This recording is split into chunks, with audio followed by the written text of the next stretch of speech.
Is everybody ready for this?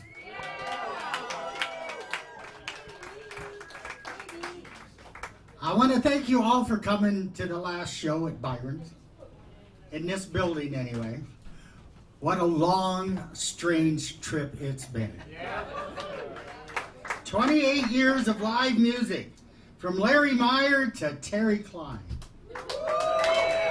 I'm living a dream I didn't know I had. I could never fathom the quality of music that have played in this stage. Some of them aren't even with us anymore. David Olney, who renamed this stage The Edge of Oblivion. Eric Taylor, who gave us I Don't Care What It Looks Like, It's a Bubble Wong. Who else we got here? Paul Nelson, who played with Johnny Winters. Malcolm Holcomb, who brought Greg Brown into my life. Kinky Friedman, the only Texas gubernatorial candidate to ever play at Byron.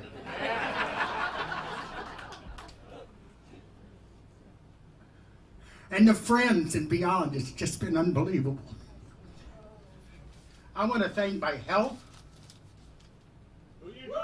Joe, who I don't pay shit.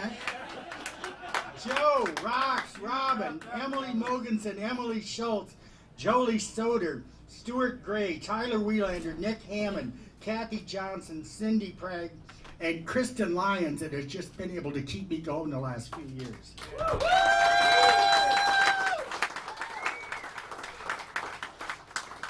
And to Roger Feldhans, who I met 21 years ago, who let me be myself. Fuck Kim Reynolds.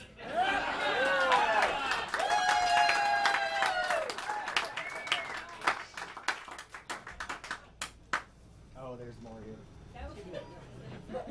But with all that said, I want to remind you that this is a listening room. Yes. So if you want to have a conversation, I want you to go outside, go down the street, and when you're done, then you can come back in here. Because most of these people came here to hear the music, not to hear how to make breakfast pizza.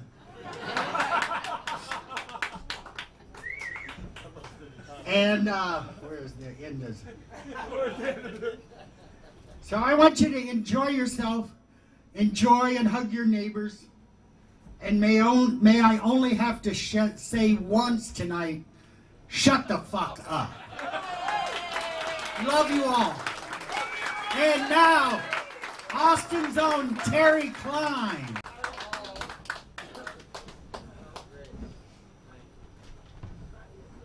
Save the breakfast pizza conversation for the break, because I want in on that.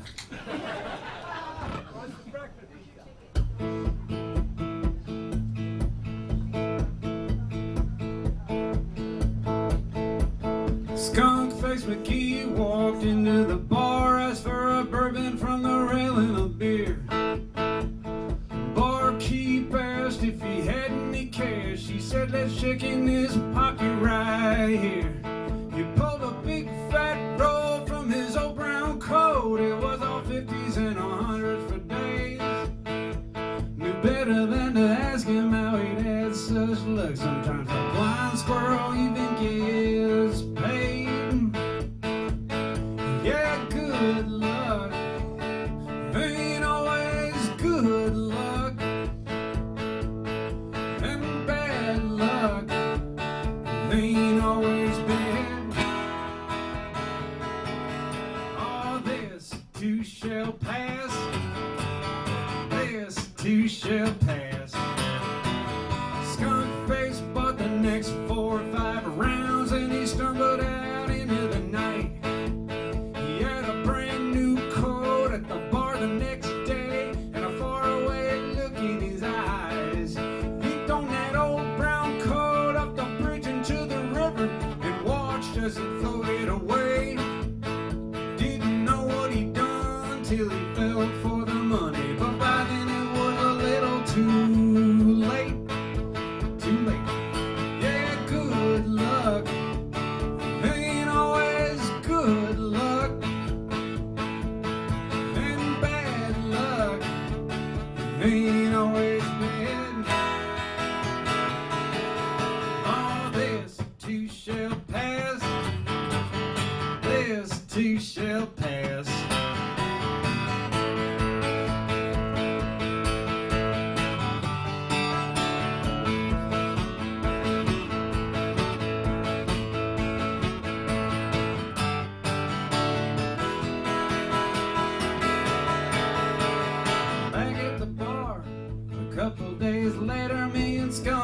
is watching the news. Seems the cops caught a body with a hole in its head. In an alley back of Sweet Mama Lou's. There was a shot of the scene, and Skunk Face hollered. I said, well, buddy, what do you know? Behind the yellow tape among the spent shell casings, there was Skunk Face's old brown coat. Yeah, good luck. It ain't always good luck. And bad luck. It ain't always bad. Oh, this too shall pass. This too shall pass. This too shall pass. This too shall pass.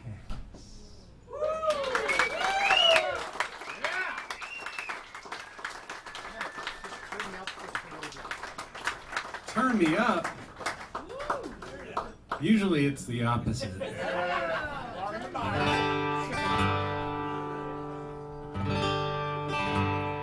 That song was called This Too Shall Pass. It's what happens when you combine reading a bunch of Jim Harrison novellas with using Eastern philosophy as an anxiety management technique. Just so you know, that's the recipe for that song. I shared that, so you're going to share your breakfast pizza recipe with me.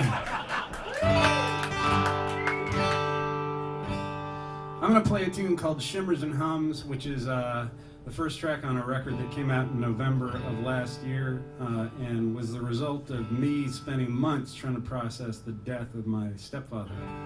The kind of the good thing about me tonight, given where we are, is that many of my songs are about death. Okay?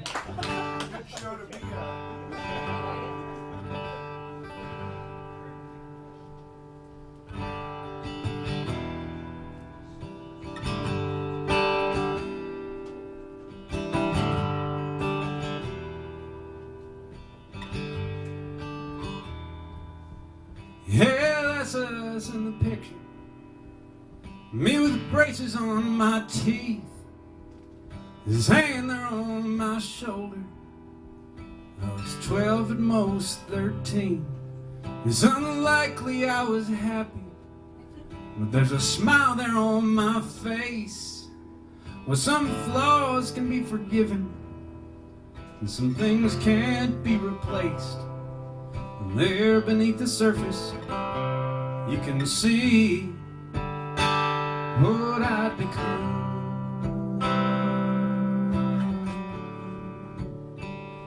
It shimmers and hums.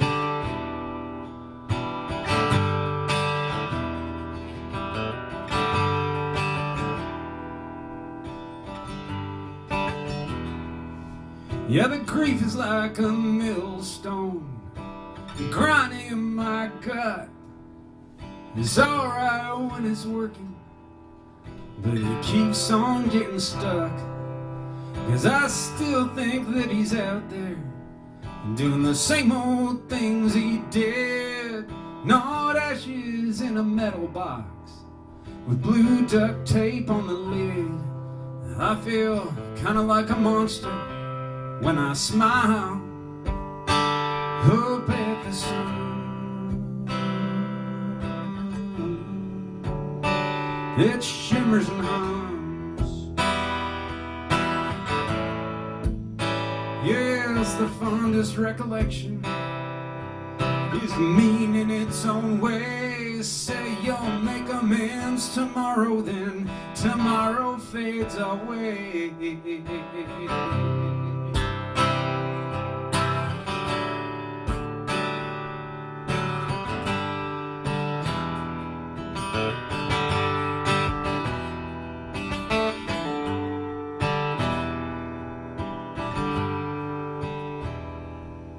I like to think I'm an alright father.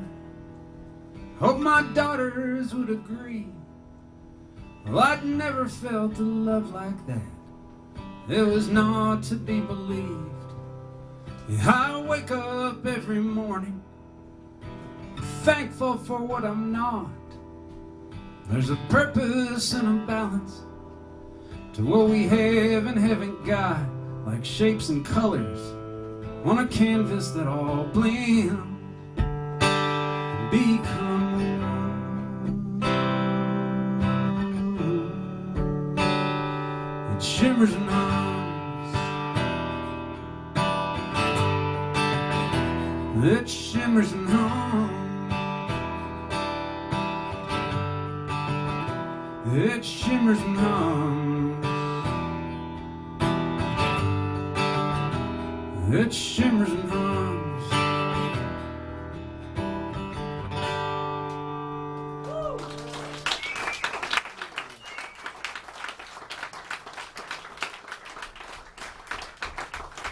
Thanks so much. It took me just months to write that song. If you look at my writing notebook, you'll just see page after page of me trying to process this event, because my stepfather and I had a very, very complicated relationship. And but I finally found my way to that one morning and came up with that hook, shimmers and hums, and I did what any self-respecting songwriter is going to do when they come up with a hook that they think is unique, which is I Googled it to make sure that no other songwriters had a song of the same title. What that led me to was a interview with a painter from New York City named Rachel Wren. The title of the article was Shimmers and Hums, and it's because that's the effect that she wants her paintings to have. They are these massive, abstract canvases with shapes and colors and lines, and they are very, very striking. So after I read that interview, I went back and I changed the last verse of the song just to kind of tip my cap to her. I went in June of 2023 to make the record, and we made it in 6 hours at Tom Utz's studio in Nashville. We did 10 songs in 6 hours, and I'm really proud of what we came up with.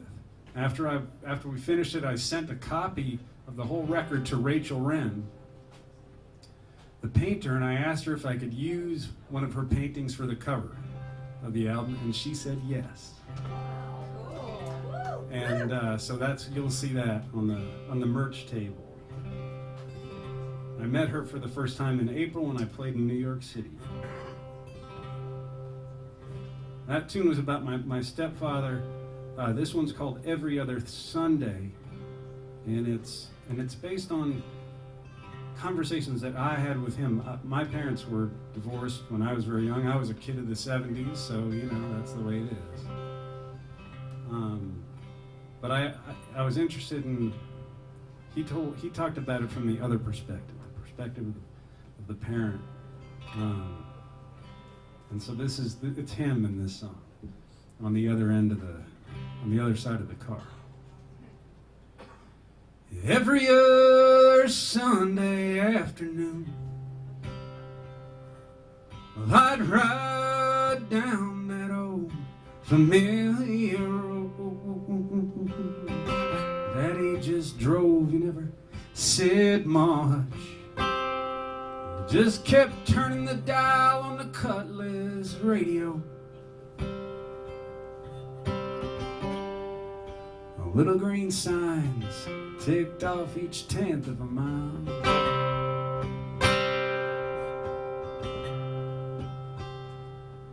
And I practiced feeling nothing. It worked to keep the tears out of my eyes. Every other Sunday,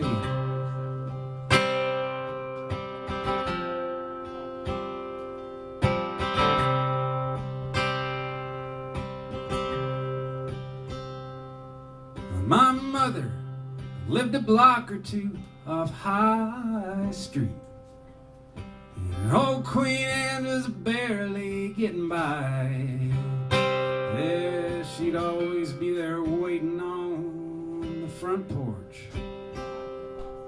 She'd wave at the car and do her best to smile. Well, Daddy'd wave back and drive away.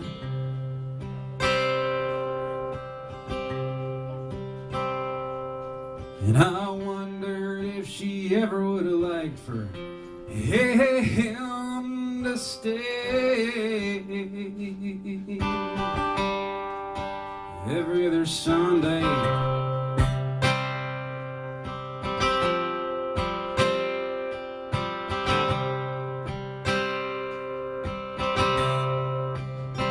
yeah, the darkness would roll in from the east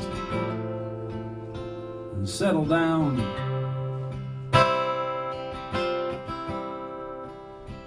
on the dilapidated, quiet desperation of that rack and ruin town.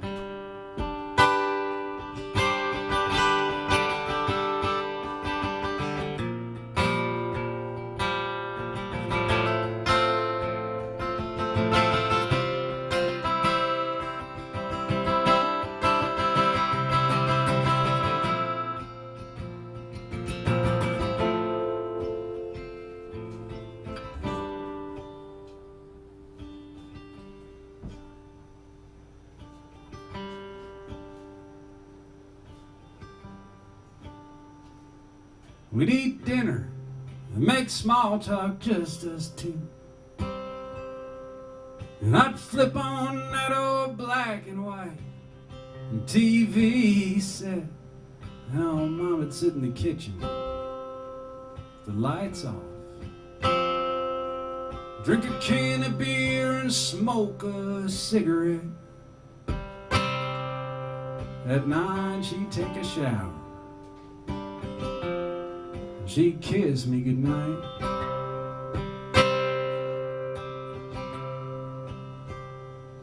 And I'd stare at the cracks in the ceiling for a while before I turned out the light. Every other Sunday, every other Sunday, every other Sunday.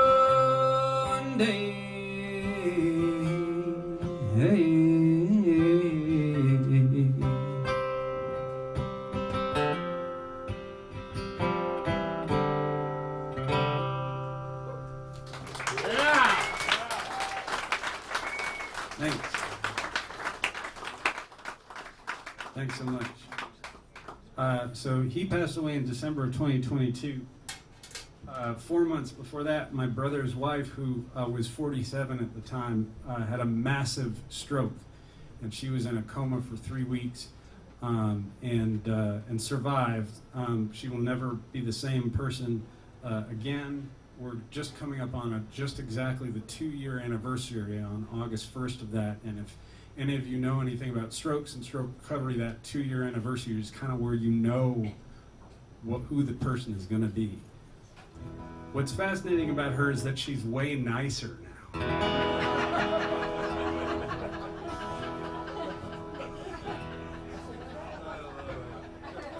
And we all chuckle about that. But the net result of having those two things happen so quickly on each other's heels is that I basically stopped touring for quite a while, and spent a lot of time helping my mother and my brother just deal with their new realities. And it led me to this song, which I wrote with my friend Aaron Smith, who's a brilliant songwriter from Harrison, Arkansas. And I'd recommend his stuff to you unequivocally. The song is called Starting at Zero.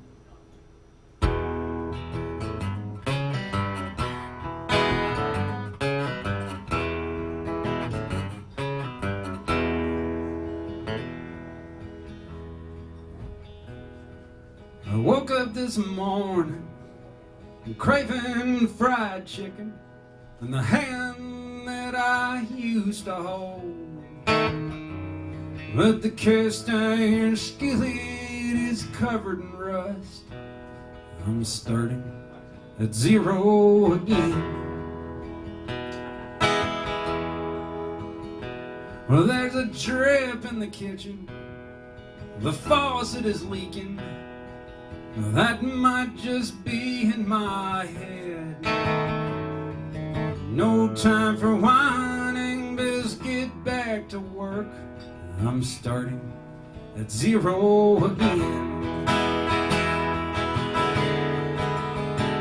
Yes, I'm hanging in there, I'm holding up fine. I tell them whenever they call, which is rarely, if ever at all.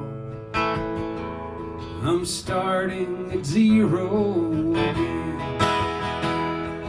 Starting at zero.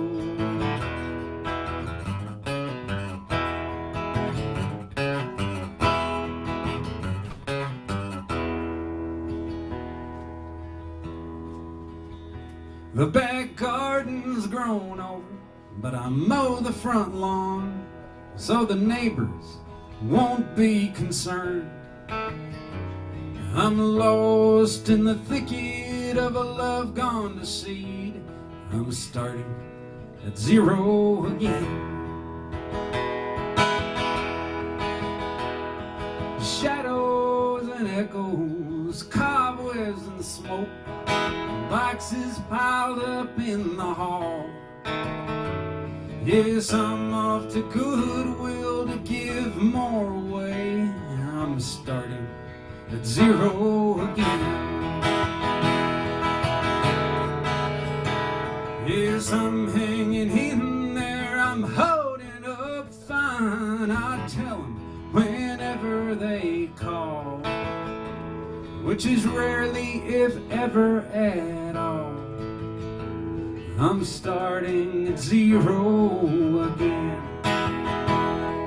Starting at zero again.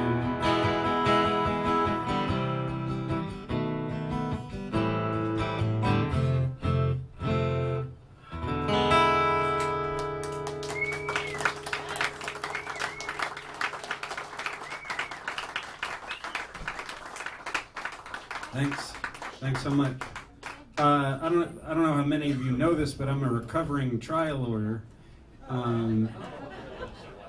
Yeah, I did that for 15 years in Boston, Massachusetts, and then in 2016 stopped doing that altogether. People ask me if I practice, and I just laugh at them. I did 15 years.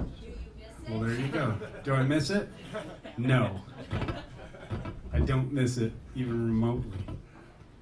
I don't miss feeling that I was, I don't miss like actually literally feeling my arteries harden from the high blood pressure. But in any case, I was the designated grown-up in my family, because if you're a lawyer and if you're the first lawyer in your family, they just give you everything to do.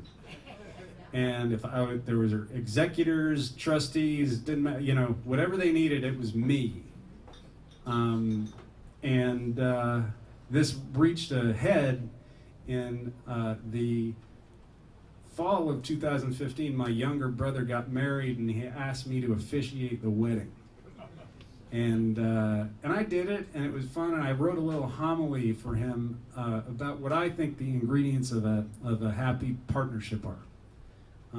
I've been married to my wife, Lindsay, for 23 years. Oh, thanks. Thank you. She's the best. She would love it here. One of our favorite things to do is for her to come out on tour with me, and we just go to random places. She loves Oklahoma. I mean, I don't know. I don't. But I took that homily that I wrote for my little brother Teddy, and 2 summers ago my sister-in-law got married, and I turned it into a song. And I played it for her and her husband-to-be the night before they got married, and they liked it a lot, and they asked me to actually play it for them for their first dance. And I have to tell you that there was a lot of pressure about me coming in here and doing this and playing the last show at Byron's and being the last guy in the door. I was feeling I wasn't sure if I was worthy. But compared to playing somebody's first dance song, that's nothing. This song is called The Wedding Day Eve.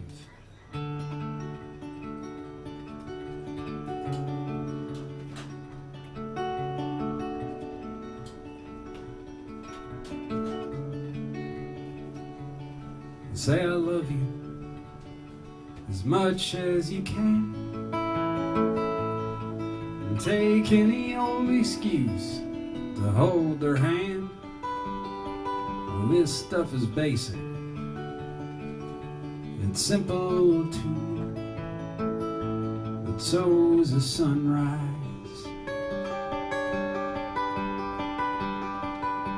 And do the dishes when it's not your turn. It is not about what's owed or what's been earned. From the giving heart, the unexpected bloom, and good and bad times. Well, you didn't ask for my advice, I'm giving it to you all the same. Yeah, we're all out in the meadow here tonight, on the eve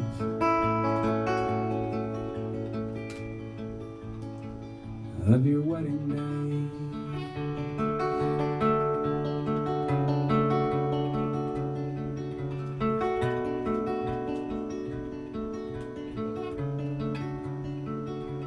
Dress in layers, 'cause things will change.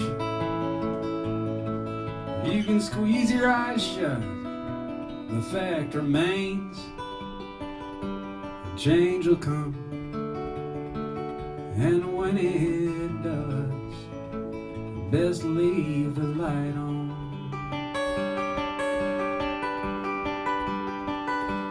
Be excited and full of heart,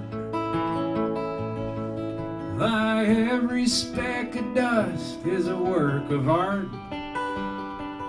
These moments shared make up a life you can look back on.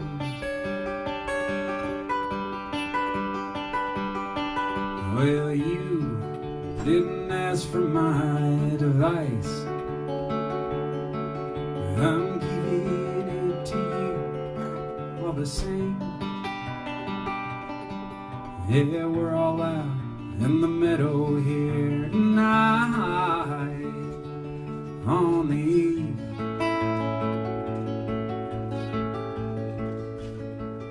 of your wedding day.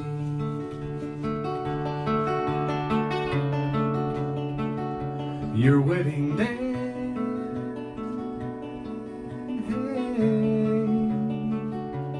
Wedding day.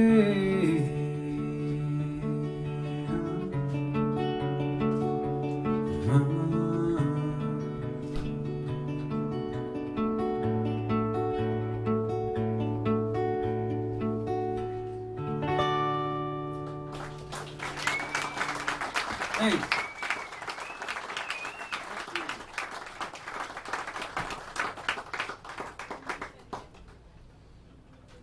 I'm going to play the first track on my second record, which is my love note to Cape Cod, Massachusetts.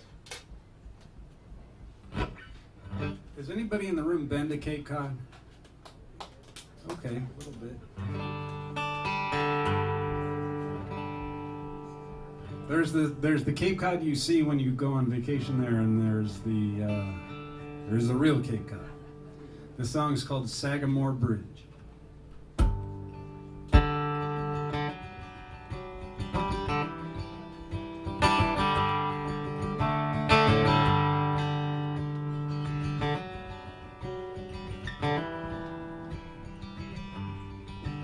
Well, they took out the circle, but the traffic's no better. $60 million just pissed away. You sit for an hour, the baby fills her diaper, but that Huggy ain't leaking, so I guess we're okay. And at Ferretti's in Brewster, roast beef and salami, sliced to perfection, that IBP meat. Folks stand there waiting in tunics and tivas, a little hungover, maybe 1/3 asleep. On a thin strip of sand out in the Atlantic, you can sin like the Kennedys did. Provincetown salt boxes shimmer in sunlight. There's a suicide fence on the Sagamore Bridge. There's a suicide fence on the Sagamore Bridge.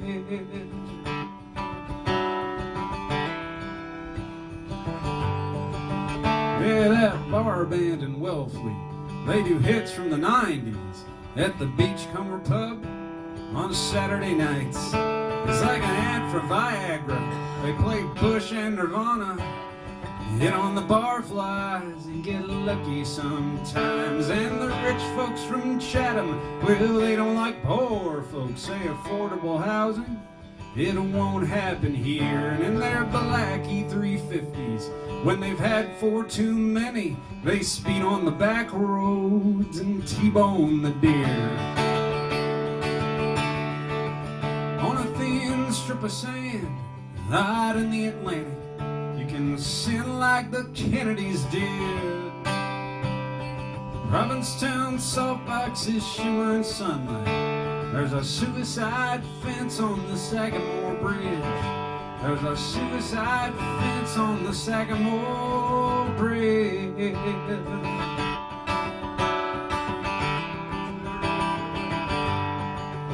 Yeah, the girls in from Russia live in single-wide trailers in Yarmouth and Dennis on summer J1s. They make $4 an hour serving crab cakes at parties and repel the advances of husbands and sons. And on Labor Day weekend, locals stand on the bridges waving goodbye to folks on Route 6. Then they head back to their houses feeling smug satisfaction, mix Coke and Evan Williams and scream at their kids. On a thin strip of sand out in the Atlantic, you can sin like the Kennedys did. Provincetown salt boxes shimmer in sunlight. There's a suicide fence on the Sagamore Bridge. There's a suicide fence on the Sagamore Bridge. There's a suicide fence on the Sagamore Bridge.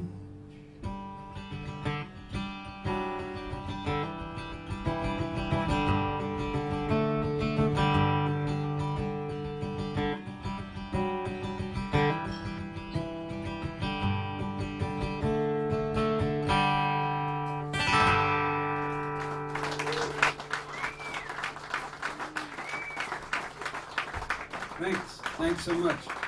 How do we feel about me playing a pretty much brand new song? Okay.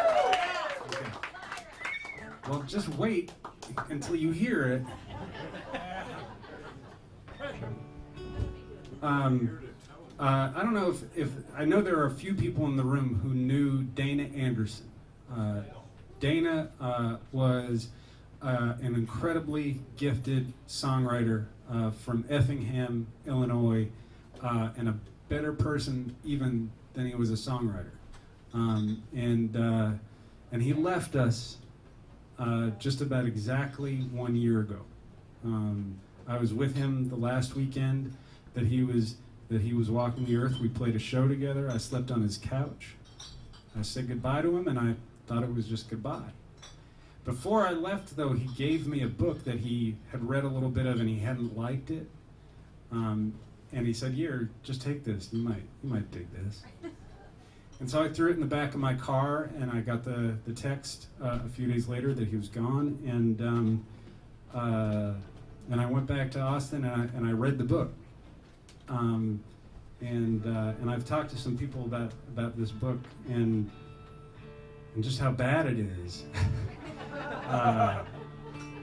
And my friend Bill Poss, who was here last week, was one of Dana's very, very best friends, and he said, "You know what? he maybe should write about that. So this song is called If You Go.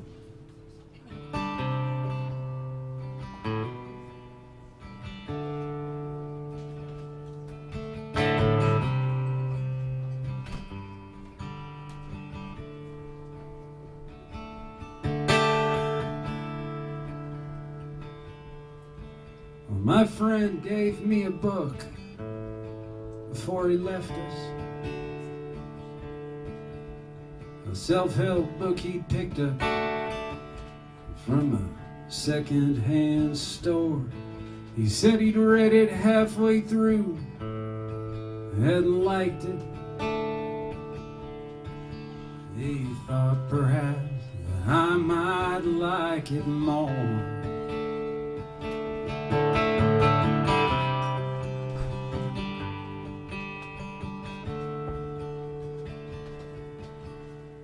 Dawn breaks on the Mississippi River on another summer day my friend won't get to see. The river looks so still there on the surface. The trouble lies in wait there just beneath.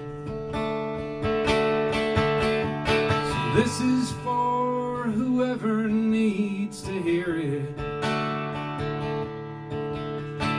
If it makes a difference, I don't know. You're loved, you're loved, you're loved. And someone's gonna miss you if you go.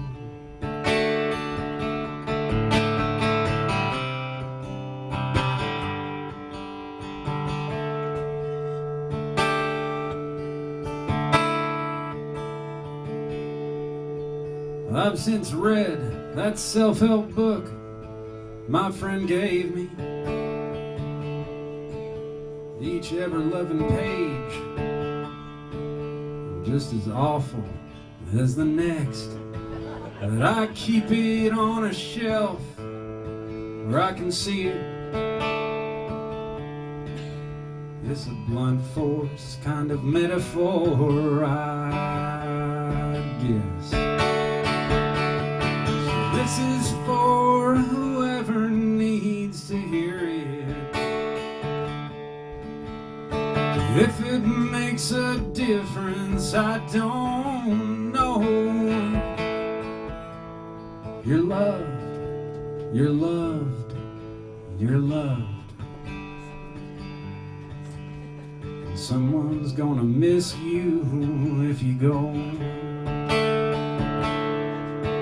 Yeah, someone's gonna miss you if you go. Oh, someone's gonna miss you if you go.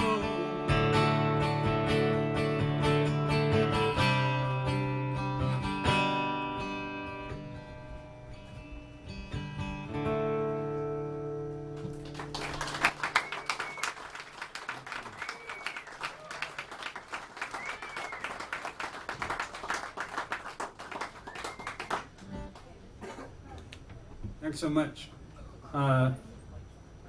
We moved to Austin in 2016, I mentioned that. And one of the first things that we did when we moved to Austin, that I did, was I went to a folk music conference. Folk musicians have conferences, which is just silly. But we do, and we have lots of them.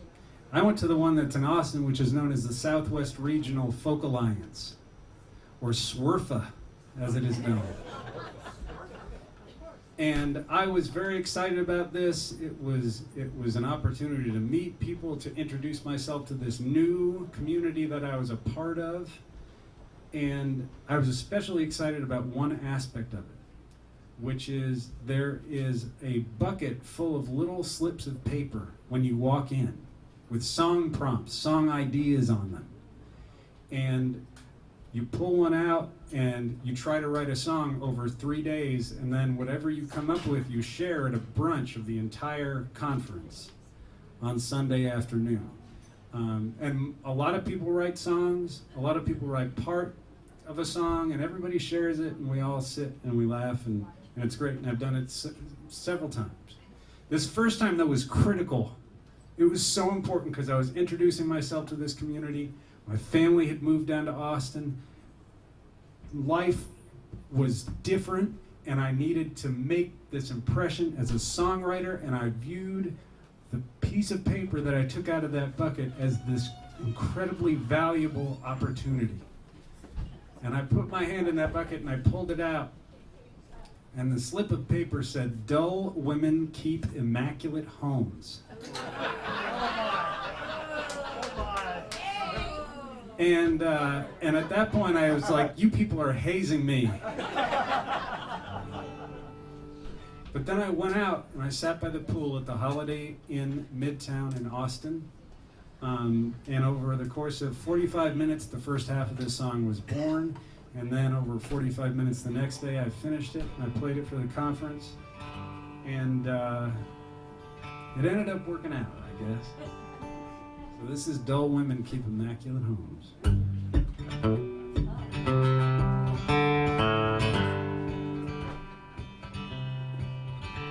Well, Grandma June and Grandpa Joe lived up in Dutchess County. They had a tiny house on a big old piece of land. And that house was filled with books and sculptures and papers and paintings that take an MFA to understand. Well, sometimes Grandpa Joe, he'd almost lose his temper. He'd say, "June, this house is looking like a war zone." She'd put her hands on her hips, tilt her head to the left and say, "Dull women keep immaculate homes."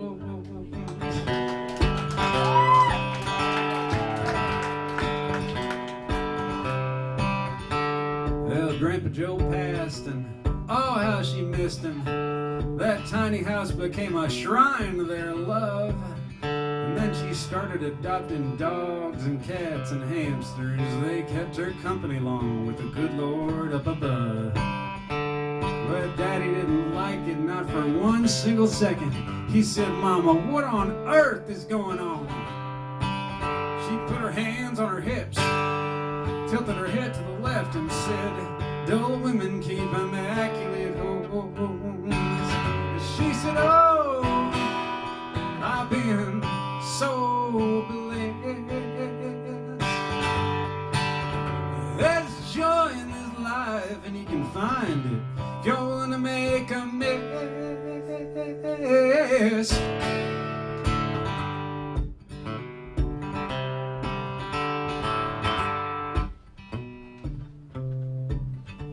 We lost Grandma June a year ago November. I hadn't cried like that since I was just a kid.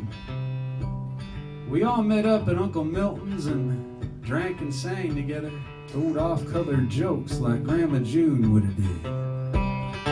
Then we buried her in the cemetery right next to her beloved, and Daddy wouldn't say just what he put on her gravestone. Well, I read that epitaph, and there etched in granite was, "Dull women keep immaculate homes. Dull women keep immaculate homes."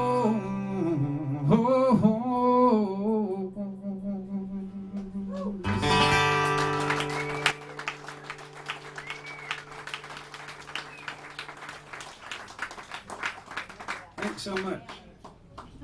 I'm going to play a couple more songs and then we'll take a break. And we can visit, and there's a raffle. A drawing. Drawing.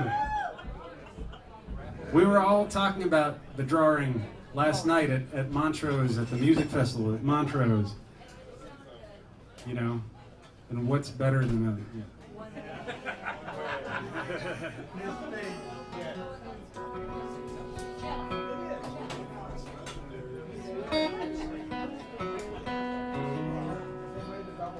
The song's called Oklahoma.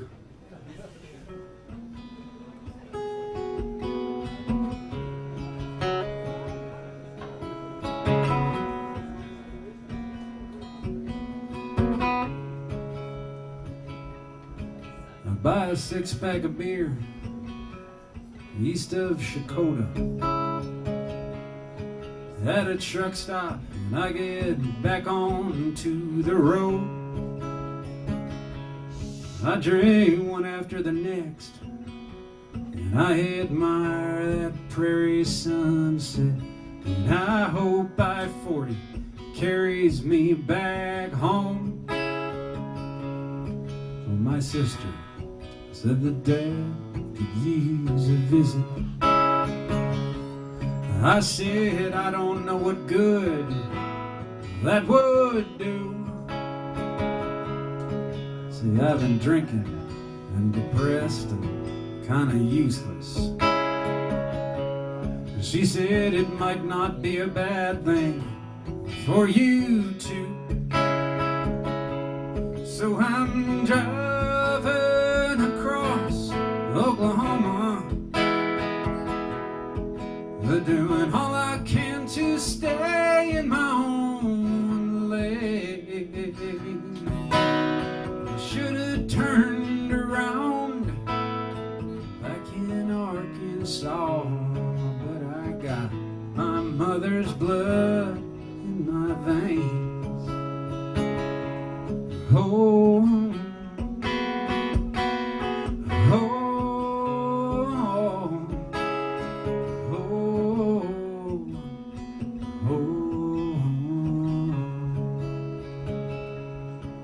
I'm in a cold sweat west of Okema.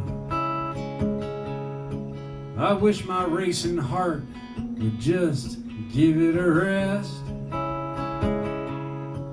I think of pulling off, picking up a half pint of Smirnoff, but I hear my mother's sweet voice in my head. She said, I need you to try and be there for your daddy. I know it's hard for you, just do the best you can. She was gone just a few short hours later. Dad refused to let go of her hand. So I'm driving across Oklahoma, doing all I can to stay in my own lane. Should have turned around back in Arkansas, but I got my mother's blood in my veins. Oh,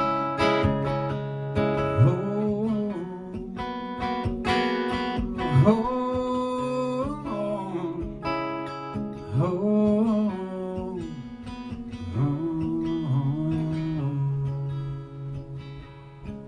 It'll be my first time at the house since the reception. I've been saying it's tough for me to get away, and now facing down the dear departed memories, and my daddy's grief might be more than I can take, but I'm driving across Oklahoma, doing all I can to stay in my own lane. I should have turned around back in Arkansas, but I got my mother's blood in my veins.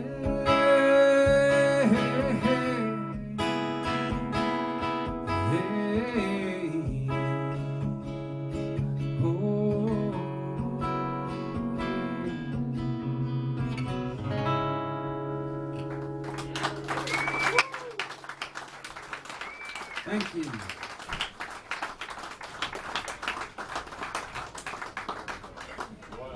I was sitting on the back deck of my college roommate, one of my dearest friends, 5 years ago, and he said his daughter had asked him a question. It was late in the evening when we were sitting out there on that back deck, and we were drinking bourbon and just being college roommates again, and talking about our kids. And he mentioned that she had asked this question, which you'll get it in a second. But he said these words, and it's very often the case if you're a songwriter, that you'll be talking to somebody, you'll be telling somebody some story or whatever, and they will say to you, "There's a song in that," and there never is. What's rarer and what's more precious is when somebody says something to you and you say to them, "That's a song."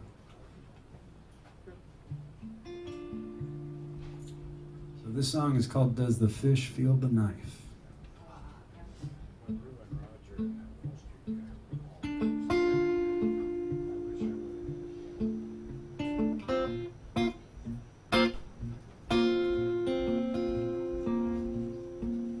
Does the fish feel the knife? That's what she asked me, and I did not know how I should respond.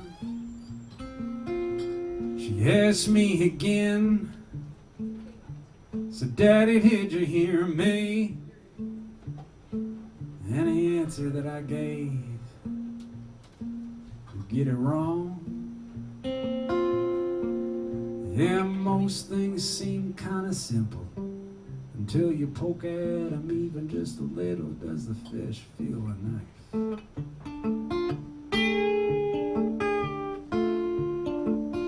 What happens when we die? Is it kinda like sleeping? Well, she asked me this, and I was at a loss. Driving home from a wake early in the evening, I'd seen her staring up at Jesus on the cross. And you can't say no one knows. Now to a girl who's 4 years old, does the fish feel the knife?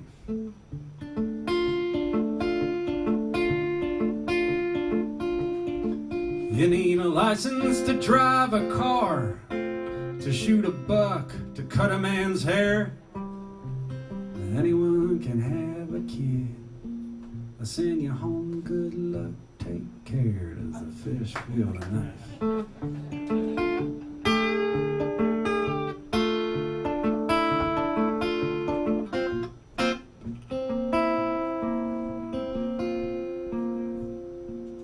Daddy, who's that man? Why's he always on the corner? She asked me as we sat there at the light. A cardboard sign, spare a dime or a quarter. Man, there's so much in this world that just ain't right. We let folks slip through the cracks. No, I wasn't gonna tell her that. Does a fish feel the knife?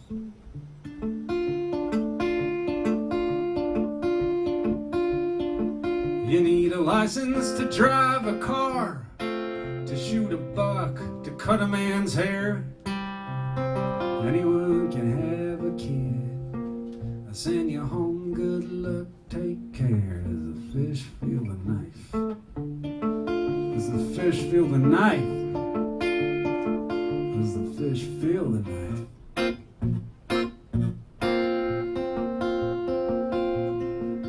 Does the fish feel the knife? Thanks so much. See you in a little bit.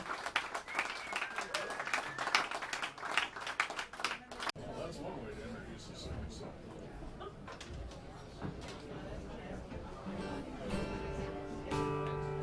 There's a song in that.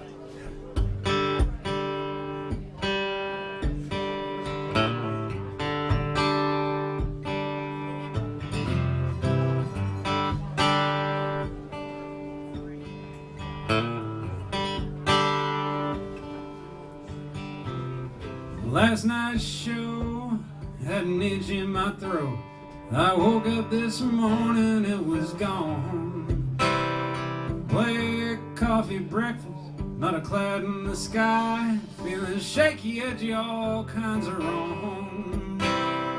Played brunch at Charlie's in the LED glare. Started feeling kinda dizzy in my high-top chair, but I finished the set. Packed up my car, started driving back to Austin. Hope I get that far. I'm doing 60 in a 75, having a panic attack. I just got flipped off and passed by a grandma in a Cadillac. Yeah, tunnel vision, cold sweat, could be a stroke. If I took a sip of water, man, I'd probably choke.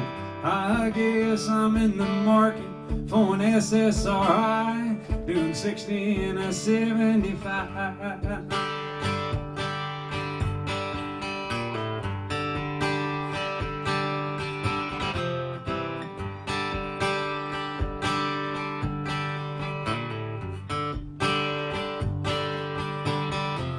I think of pulling off, maybe making a call. Don't know to who or what the hell I would say.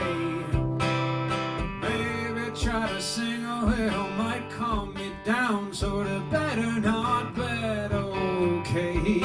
By the time I hit the brazos, things are evening out. I try to listen to some music, but it's twisty and sharp.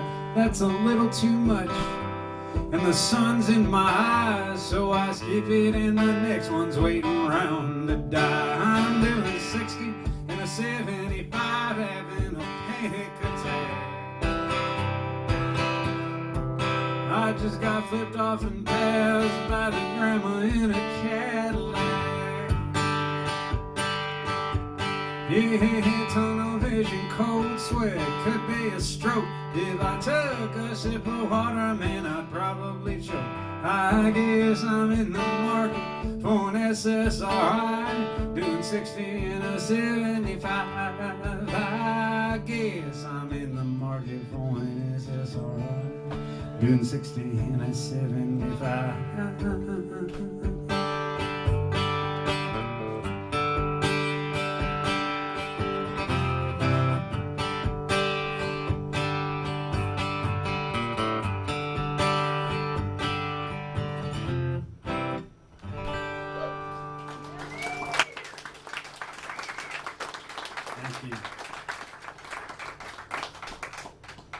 You may have seen me up here trying to contain laughter while I was saying that, and that's because of Roger's shirt. And he like positioned himself. It was, in a way, it was like, let's test him. Let's figure out. That song's called 60 in a 75, and it's one of the truer songs of mine. Most of my songs are approximately 47% true, and the rest is made up. That one's more true than not. I smoked when I was a teenager, and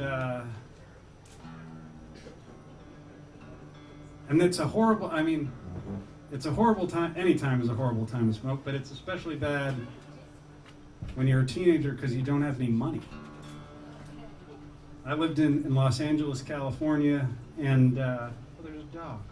I lived in Los Angeles, California. Good job, Peaches.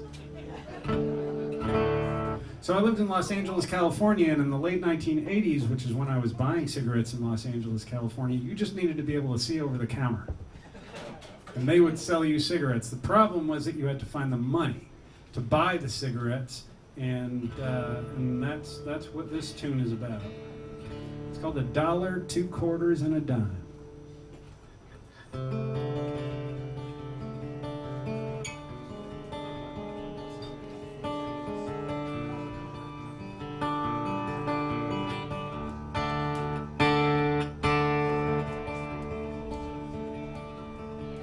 I'm scrounging for $1, boy. I'm scrounging for change. I need money for my cigarettes. I got a habit I can't shake.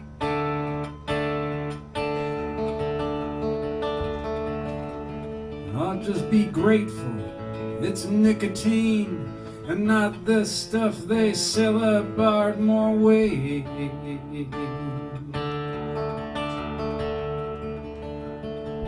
Yeah, look between the cushions, boy,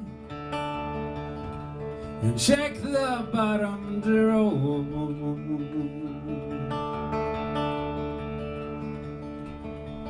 We got $2.45. We're still $1.60 short.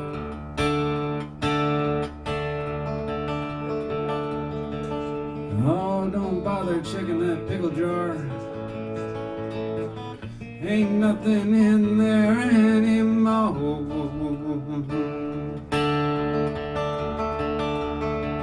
Yeah, we need $1. 2 quarters and a dime.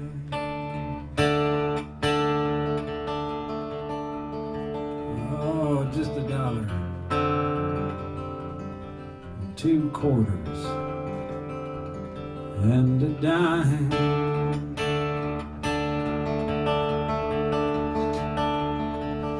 Oh, I don't have a license, boy.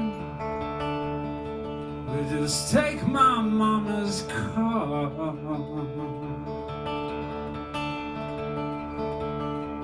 She's with her man down in Hermosa. He runs his book out of a bar.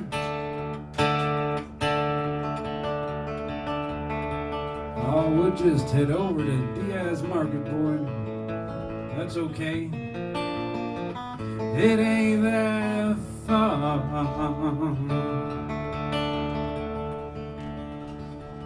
I'll take a pack of L&M's. I'm sorry about all this change.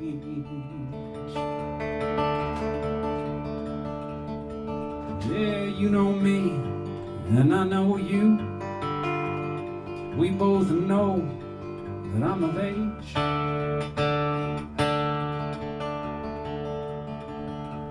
I'm gonna rip this plastic wrapper off and smoke these latchkey blues right away.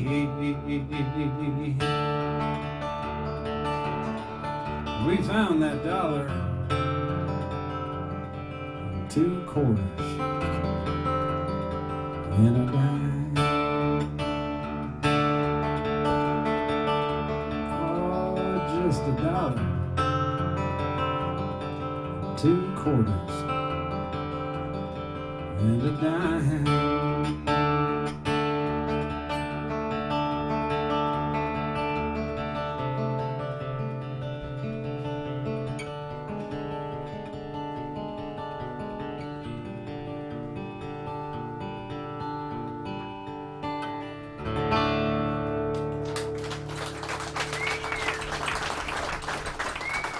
Thank you. Thank you. We had neighbors across the street, and they had the fella drove a blue Chrysler LeBaron,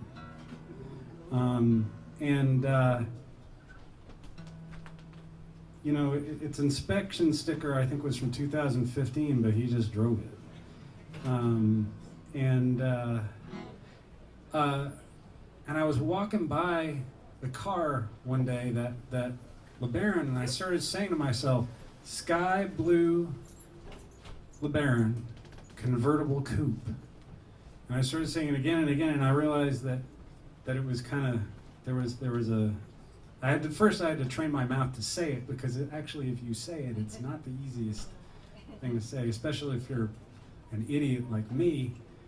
But so I had this notion for a song, and I'd never met this neighbor, and I still have never met him. He's long since moved away. but I imagined what kind of person would drive that kind of car, and especially in Austin. And so I came up with this tune. This is really my only Austin song. I came up with the song and this character, and I play it out in Austin, and every time somebody walks up to me and says, "Man, I can't believe you wrote a song about," and it's fill in the blank, and it's always somebody different. So this is a type, I guess.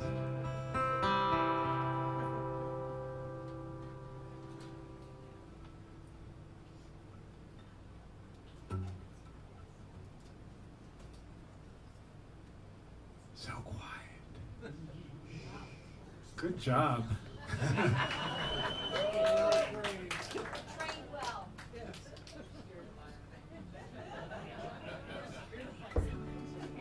Scared of Byron.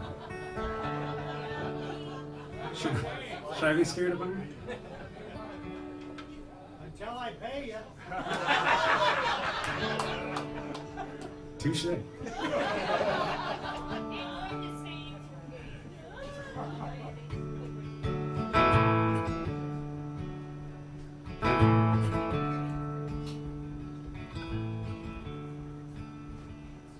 I drive a sky blue Byron convertible coupe. Paid $700 cash to a guy in North Loop. The transmission trouble, but the tape deck works. Original rims and a Delaware smirk. I got a pearl snap shirt with a hummingbird yoke. Thrift store boots with a tidy snip toe. My jeans have a hole where my wallet poked through. Irony lives, hell, what you gonna do?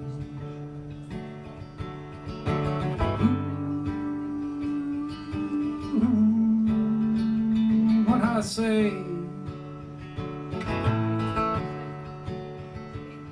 Living breath to breath, by second, by minute, by hour, by day, by day.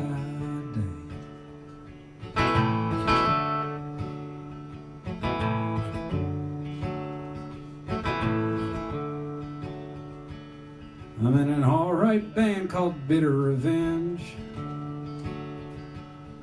Play bass and make a racket with a couple of friends. Almost got signed about 10 years back. Those days are gone, can forget about that. My hair's long and curly and it's thinning on top. Might cause a ruckus if I cut it all off. Got a 10 o'clock slot at the Merry-Go Lounge. Hope Jenny's slinging drinks and her fella's out of town.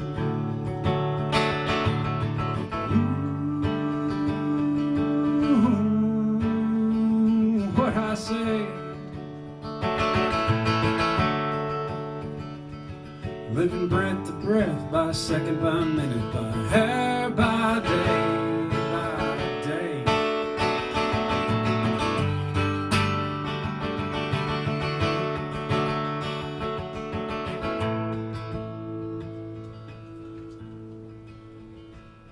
We all want what we love to stay just the same,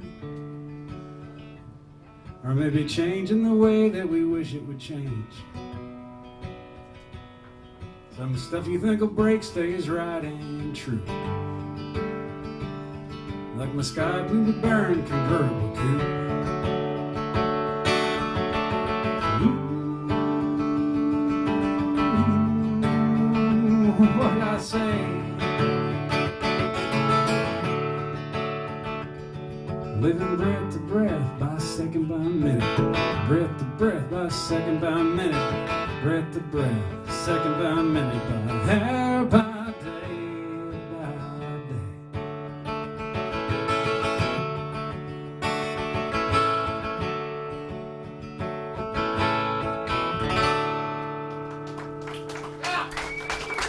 Thanks.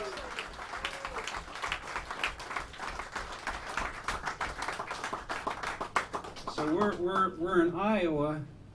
Are there any short track stock car racing fans in the house? Good deal.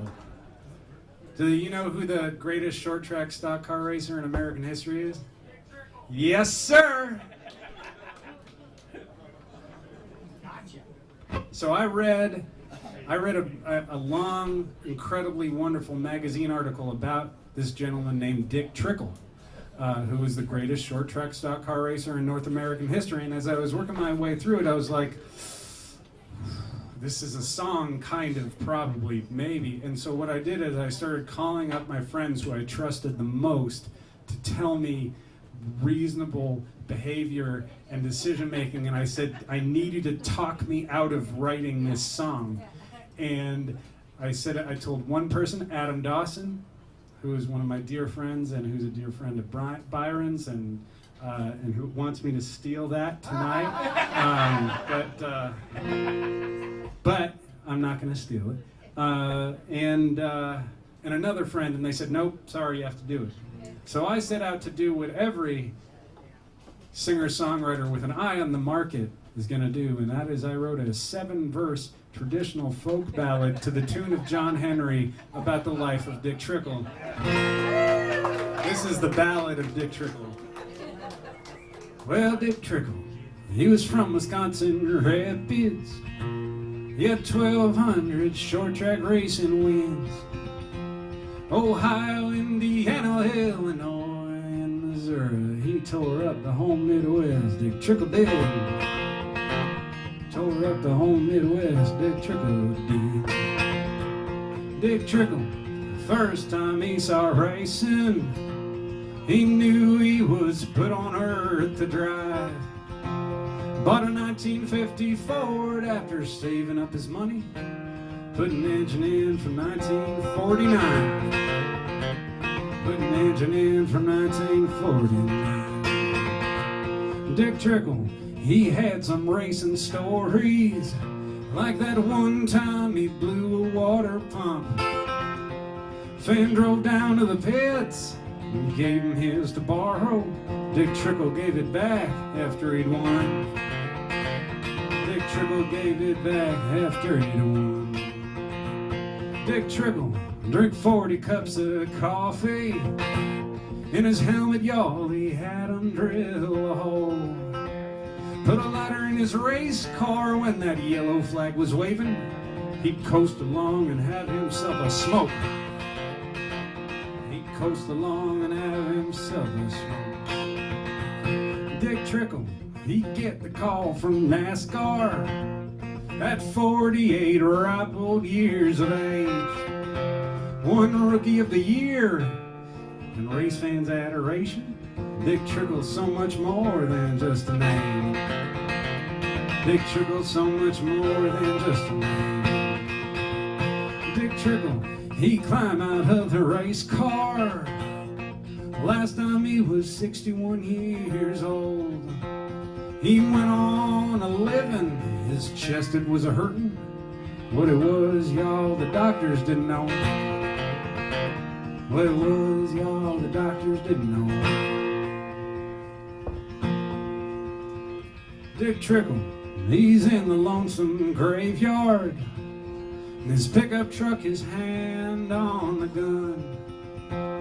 He called up the dispatcher, said there's gonna be a body. Dick Trickle, he said, ma'am, I'm the one. Dick Trickle, he said, ma'am, I'm the one. Dick Trickle, he was from Wisconsin Rapids. He had 1,200 short track racing wins. Ohio, Indiana, Illinois, and Missouri. He tore up the whole Midwest. Dick Trickle did. Tore up the whole Midwest. Dick Trickle did. Can you hear the engine revving? Hope they let Dick Trickle smoke up in heaven.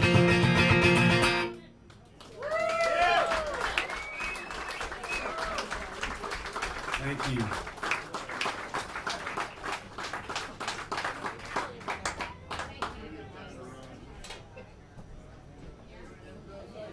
So one of the things about being a lawyer is I had to take the commuter rail train in Boston into the office every morning. And we lived in the city itself, but on the very far outer parts of it.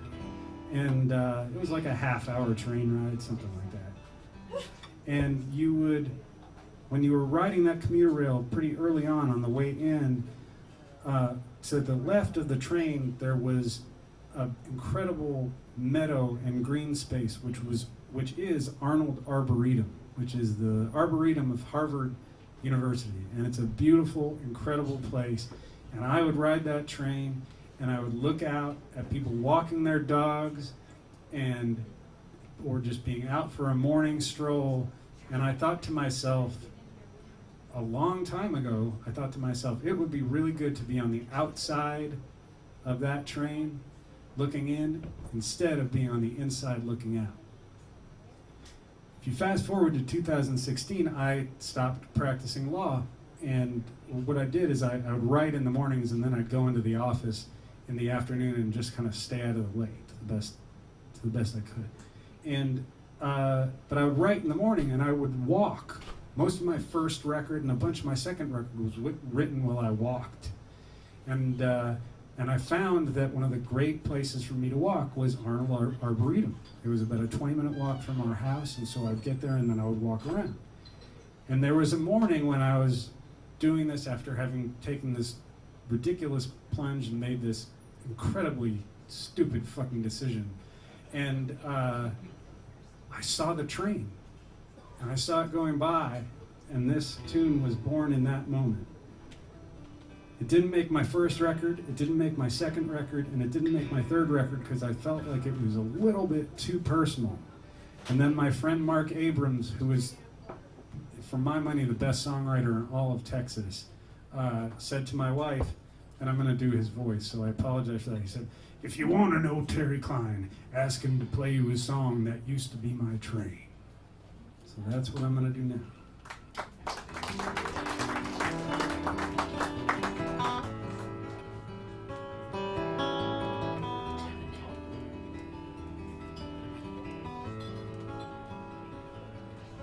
Yes, 400 tons of steel and rust rumbling down the line. It's the 718 local man making every stop. They're standing in the aisles, checking on the markets and staring at their phones. A woman with a Bible sits and prays. That used to be my train.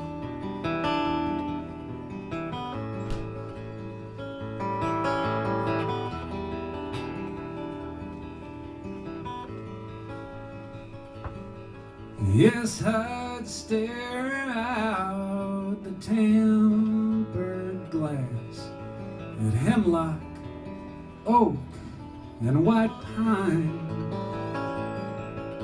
cram into the middle seat. That local kept rolling down the line. My tie was tied too tight. I was sweating in my suit. My soul shot up with an Novocaine. That used to be my train. I'm not quite sure when it happened or what made up my mind. I said, for the love of all that's good and right, I'm through. I put away my briefcase.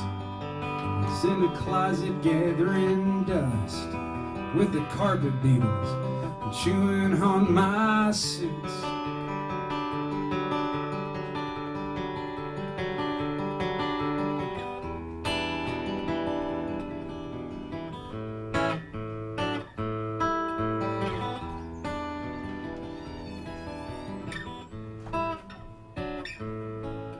out from the top of Primrose Hill, I can see that local rolling by. There's a melody that's after me, and words getting gathered up in lines. And some folks might say I'm reckless. I respectfully disagree. I just did something crazy to get sane. That used to be my train. That used to be my train. That used to be my train. That used to be my train.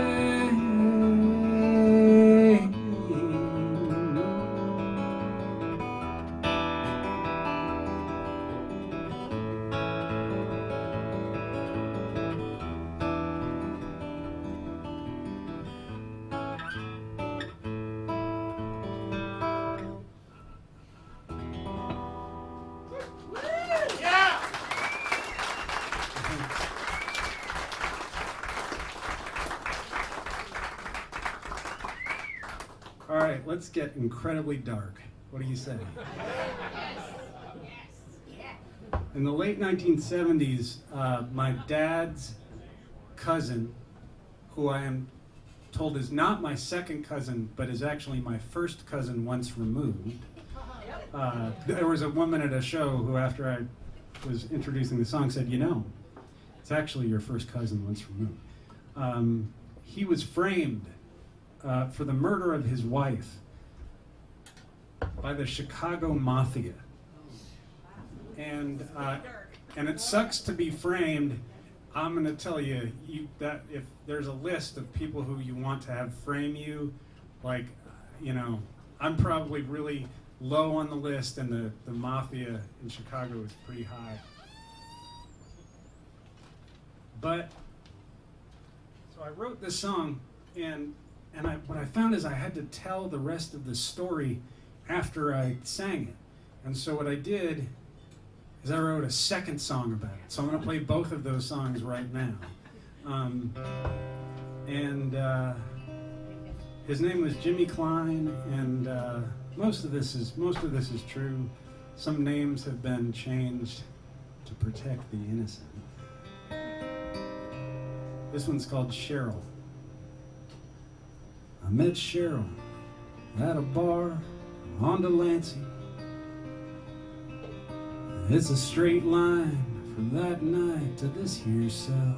I was a good-looking kid from Riverdale, just hit 26. I had a job at a private bank, paid me pretty well.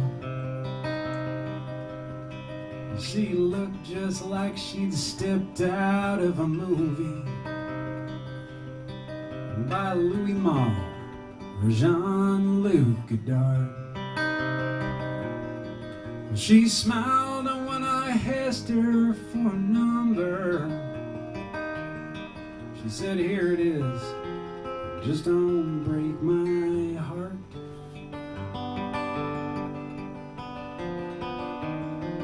The thrill of catching lightning in a bottle, then the ashes and a black mark on the ground.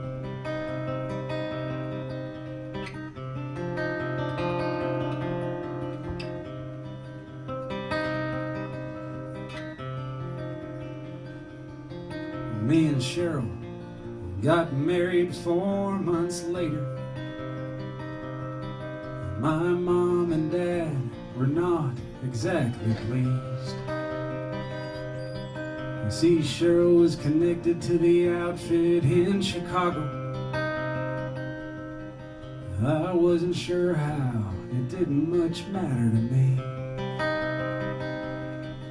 Bought a big old house and moved on up to Westport.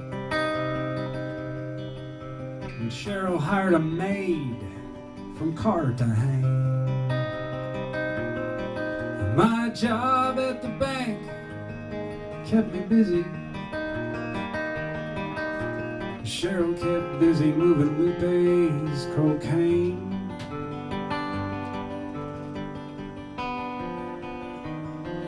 The thrill of catching lightning in a bottle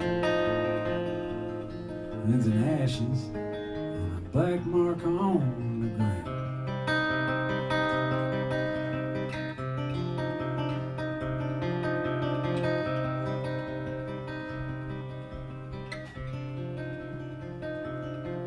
There are certain things you'll always remember, no matter how hard you try to forget.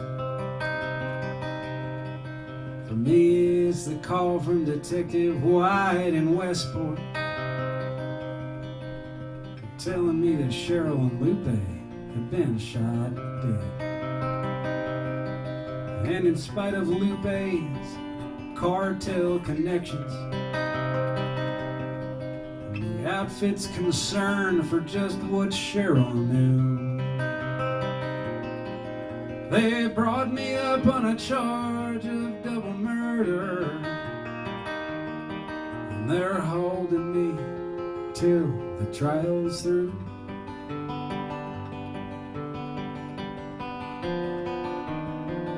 The thrill of catching lightning in a bottle ends in ashes and a black mark on the ground.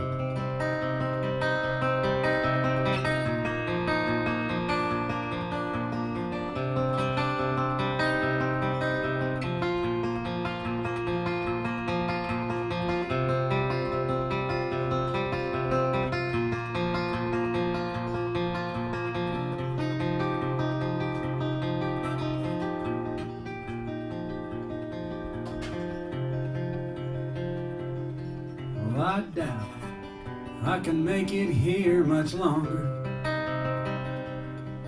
I suspect I'll meet my end in this here cell.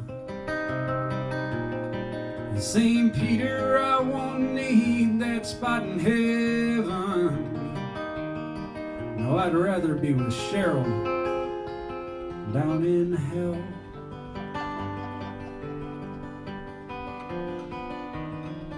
The thrill of catching lightning in a bottle ends in ashes and a black mark on the ground. Thanks.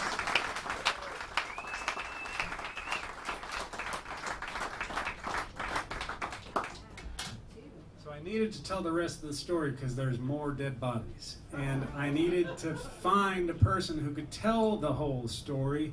And so what I settled on was the person who actually did the killing.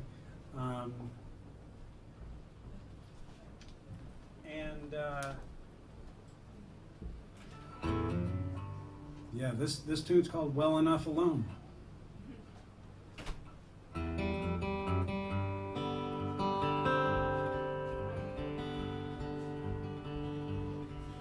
I remember her from Chicago. I forget what she called herself then.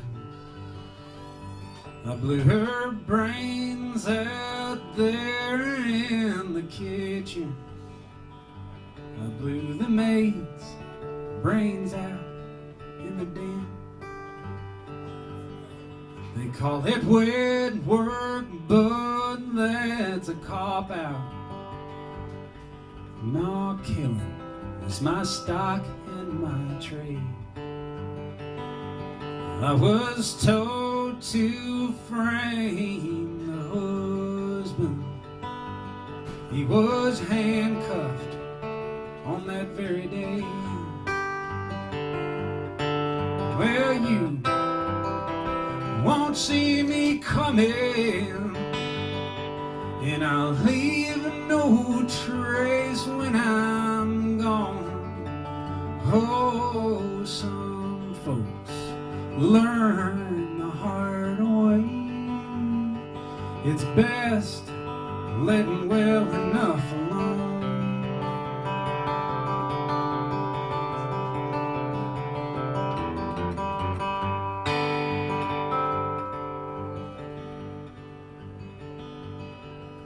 The husband had an uncle.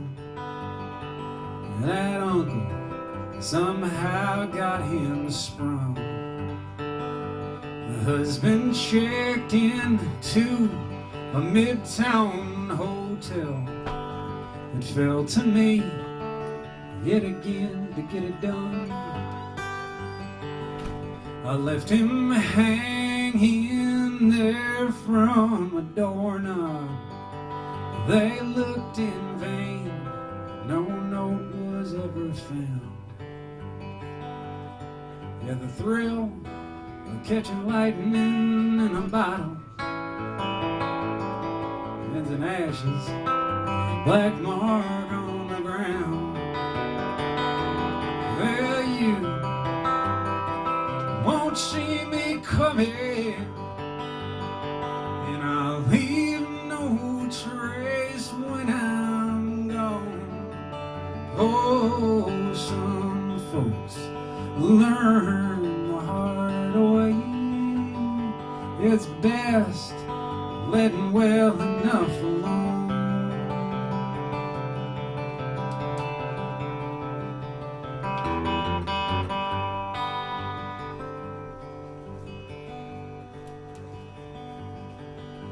The uncle was a loose end, and you can't have loose ends in this job.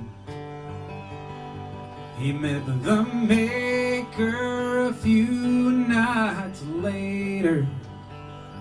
It kinda looked like his store had been robbed.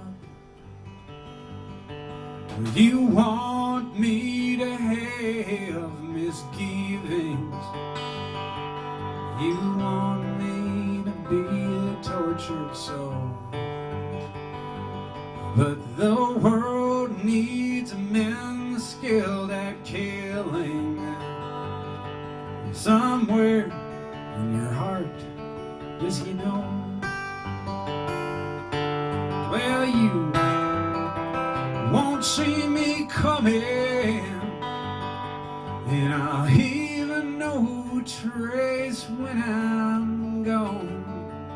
Oh, some folks learn the hard way. It's best letting well enough alone.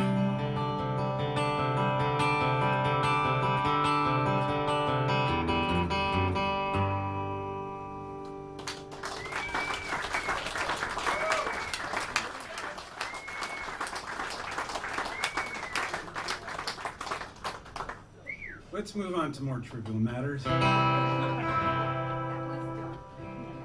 Thank you.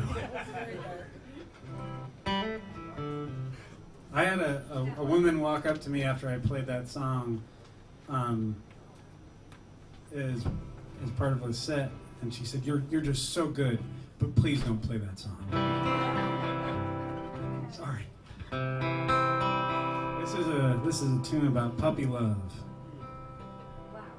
And there's I mean, can we agree that there's no sensation like that first thing, that first crush, whatever you want to call it. There's nothing like it. And I was thinking about that after our older daughter broke up with somebody when she was 17, and I went back to my writing room and I wrote this song, and I recorded it into my phone. And if I like a song, what I'll do is when I save the phone memo, I'll actually put the song title in it. And those are kind of rare in the scroll. It's mostly just like random numbers and locations and stuff. But if I put a name on it, then it's like, okay, this is a song, I guess. And then I totally forgot about it. I don't know what happened, but I completely and totally forgot about the song. And then a year later, almost exactly, I was scrolling through my phone on a morning when I just could not think of anything to write at all. And I happened upon this song and I listened to it. I was like, you know what? That's not too bad. The song's called Oh Melissa.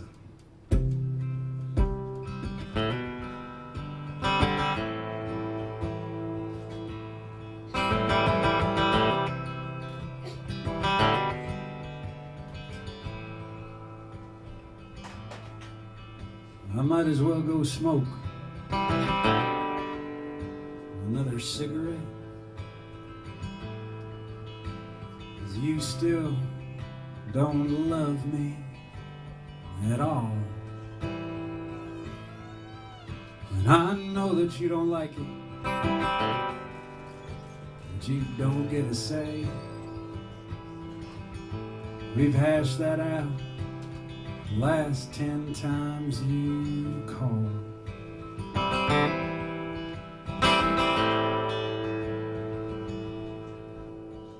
You stare across the room at me, those eyes of yours.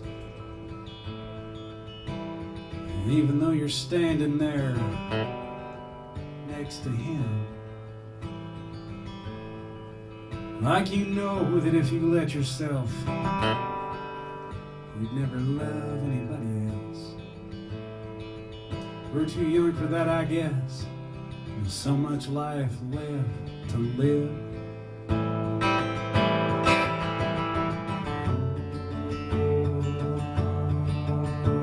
Melissa,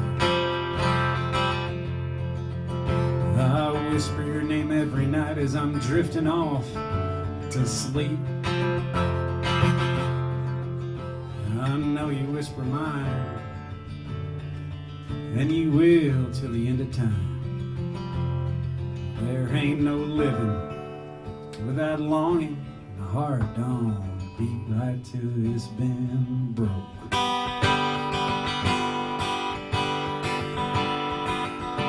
I don't know how drunk I'm gonna get tonight.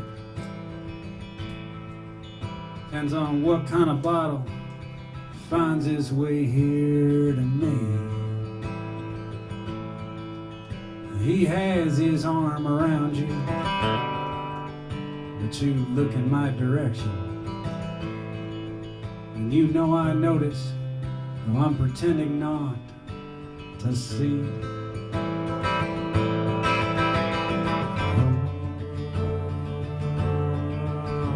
Melissa,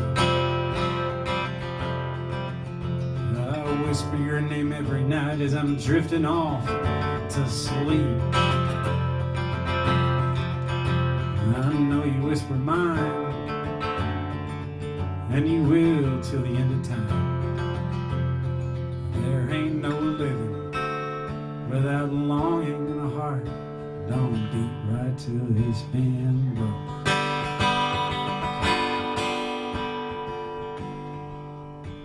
I stare up at the moon from a beat-up backyard deck chair. Voices hang in the air like so much river mist. You sit down here beside me, I make a little room. If anything made any sense, we'd kiss and kiss and kiss.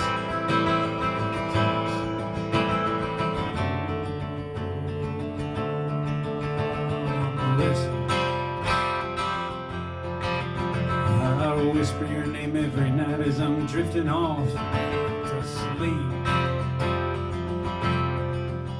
I know you whisper mine, and you will till the end of time.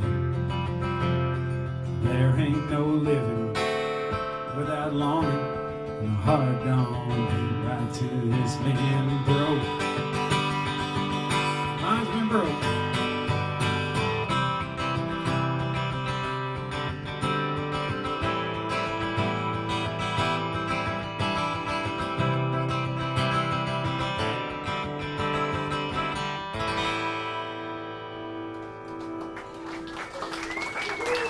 Thanks.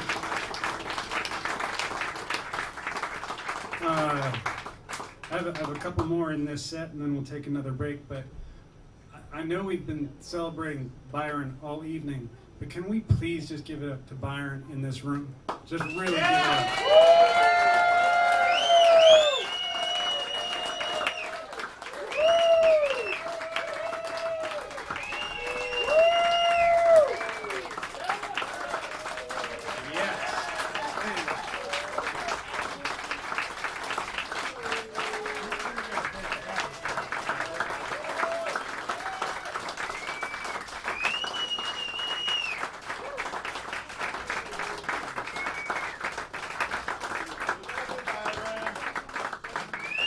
Yeah.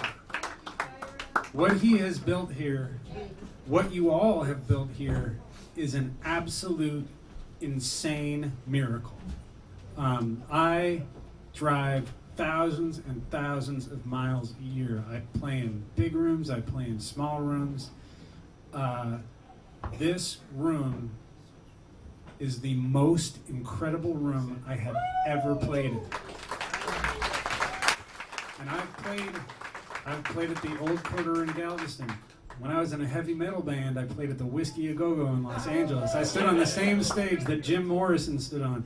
I played at the Troubadour in Los Angeles, where Bruce Springsteen and Joni Mitchell and all these other people played. I've played Club Passim in Cambridge, where Bob Dylan cut his teeth when it was Club 47. I've done all of that stuff. Nothing is like this. Nothing.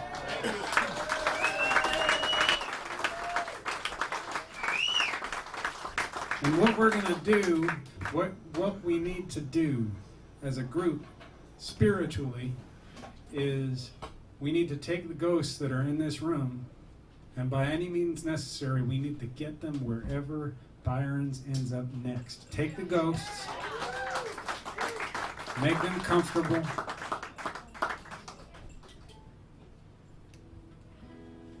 and I can't wait to see what's next.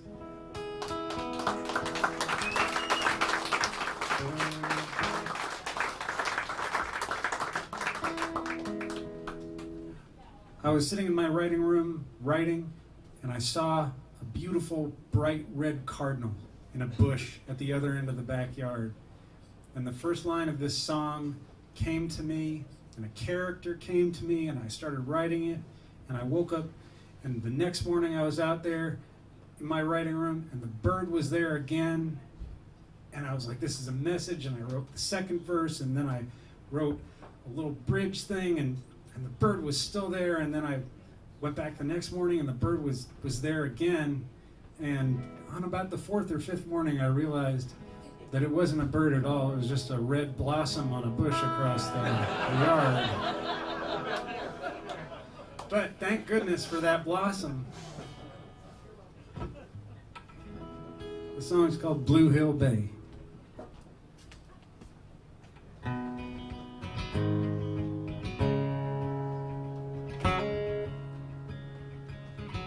Proud little redbird sitting in a tree. He's too good looking to care about me. Duffy boat's headed to the Gulf of Maine. Ain't no joke on a cold winter day. The spruce trees beat by the Labrador wind. Red fox in the yard with blood on his chin. Weather coming in 8 inches of snow.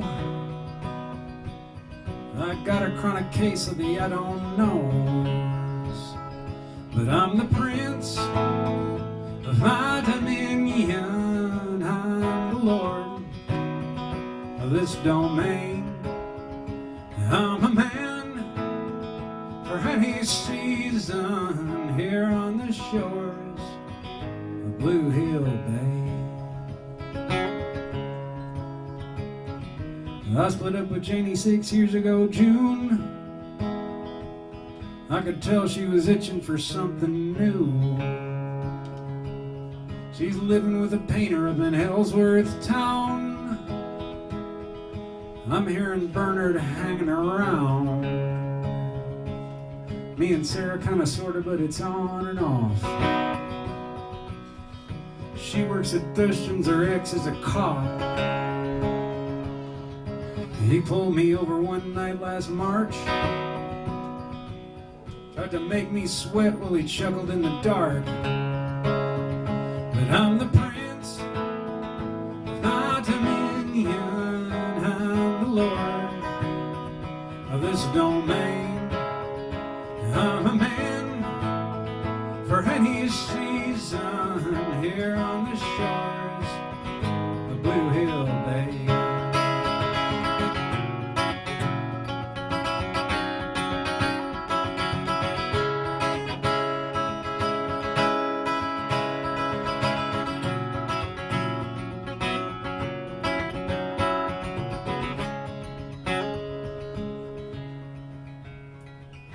Every Sunday morning my daughter calls. She's working as a teacher down in Shelburne Falls. She asks what I'm doing, I've learned to lie. If you're a little older, you can understand why. Spent a lot of time looking at a Blue Hill Bay, where the only thing certain is that things are gonna change. And I'm the prince of my dominion. I'm the lord of this domain. I'm a man for any season here on the shores of Blue Hill Bay. Yeah, the shores of Blue Hill Bay.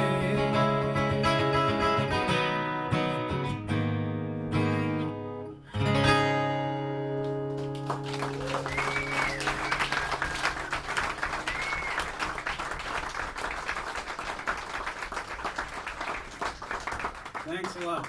I'm going to do one more and then we're going to have another drawing, right?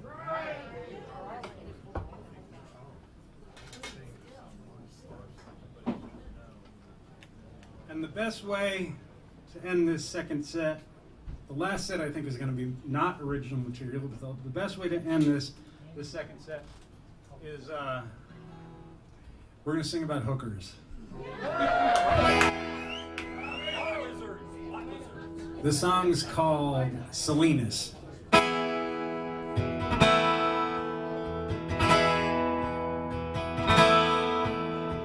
once knew a woman from Salinas so fine, like a ripe bell pepper and a pepper patch. She's sometimes on my mind. In this rusty old grain truck to Monterey I ride. In the cannery I work.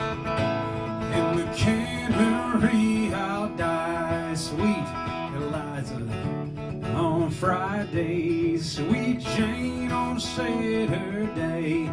They give me some of their loving, and I give them most of my pay.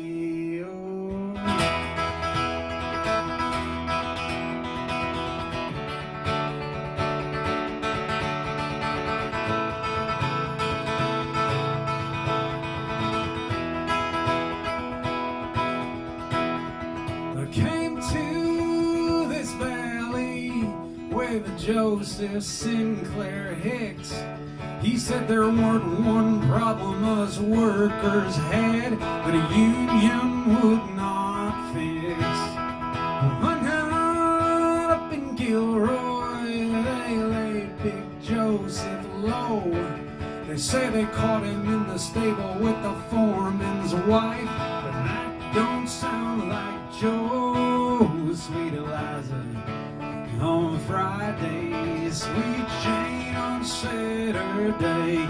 They give me some of their loving, and I give them most of my pay. Oh.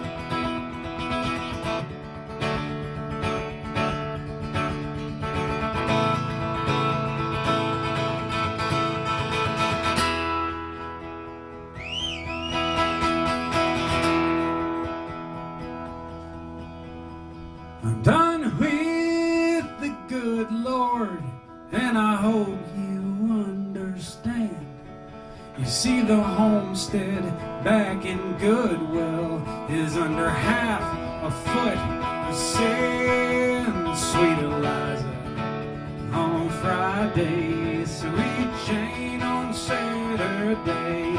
They give me some of their loving, I give them most of my pay. Sweet Eliza on Friday, sweet Jane on Saturday. They give me some of their loving, and I give them most of my pay.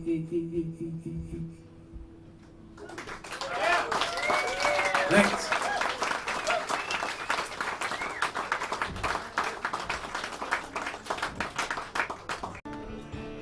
Arkansas, my head hurts. I'd like to stick around and maybe make it worse.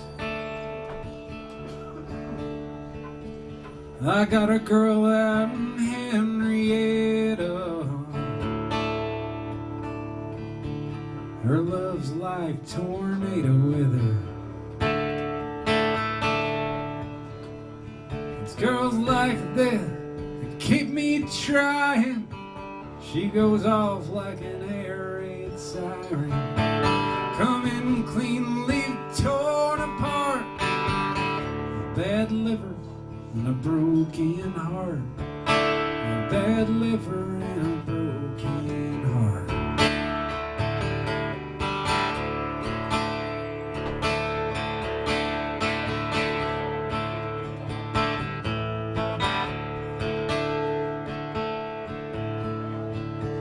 Indian summer, Oklahoma sunset. There's a nicer place, I haven't been there yet. I'm standing outside of the blue door, too tired to sleep, too drunk for more. It's nights like this that keep me trying. Woman always knows when a man is lying. It ain't me, I'm just playing a part. A bad liver and a broken heart. A bad liver and a broken heart.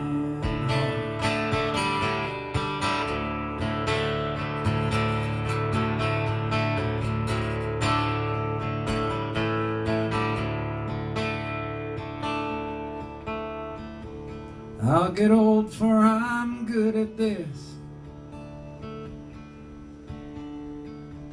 Who's the president? What year is it? Doesn't anybody care about truth anymore?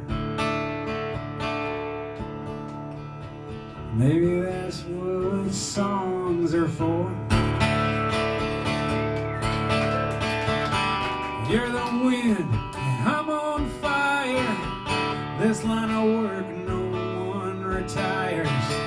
Coming clean, leave torn apart. A bad liver and a broken heart. A bad liver and a broken heart. A bad liver and a broken heart. A bad liver and a broken heart.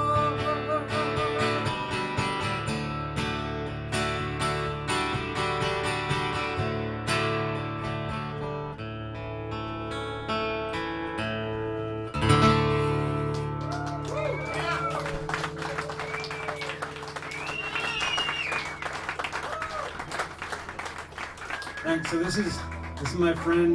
This is my friend Hank Wojcicki. I just want to make sure the guitar is in tune for him, which it is. I thought you were going to leave me and drop D. No.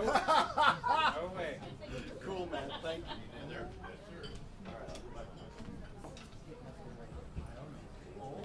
Man, what a pleasure it is to be here.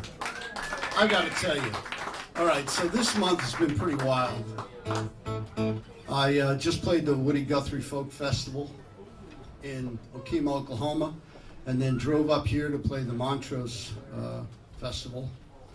And about 72 hours ago, I met Craig and Kathy Franson. And about 48 hours ago, I officially met Terry Klein. And then about 24 hours ago, they were telling me about this bar called Byron's. And I had never heard of it. And I was thinking, well, Terry's playing there, maybe I'll go up there. And then he said that the proprietor and the clientele of this said bar had a certain affinity for a certain San Francisco band. Yeah! And that kind of sealed the deal right there, because I'm here to tell you, my first show was July 18th, 1972, Roosevelt Stadium, Jersey City, New Jersey. 3 sets, count them, 3 sets, 5.5 hours, Dark Star in the second set. They closed it with Not Fade Away, Going Down the Road, Not Fade Away into Johnny Be Good. That was it. The hook was in. And as Byron said earlier, what a long, strange trip it's been.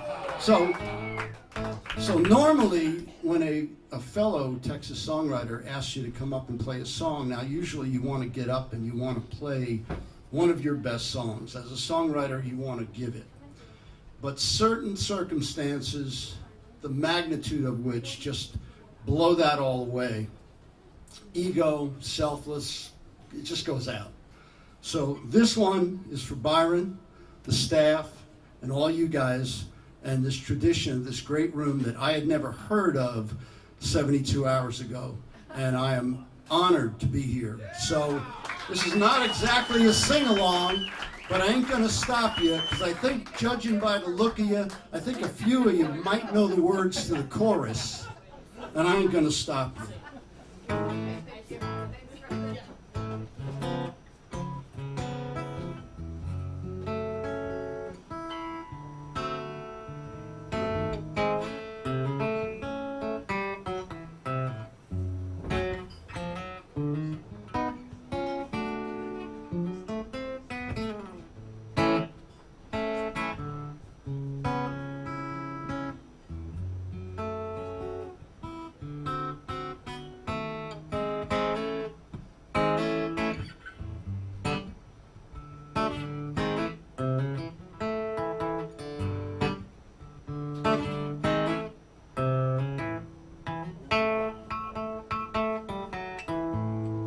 Since it costs a lot to win, and even more to lose, you and me bound to spend some time wondering what to choose. Goes to show you don't ever know. You better watch each card you play and play it real slow. Wait till that deal come round. Don't you let that deal go down, no, no, no.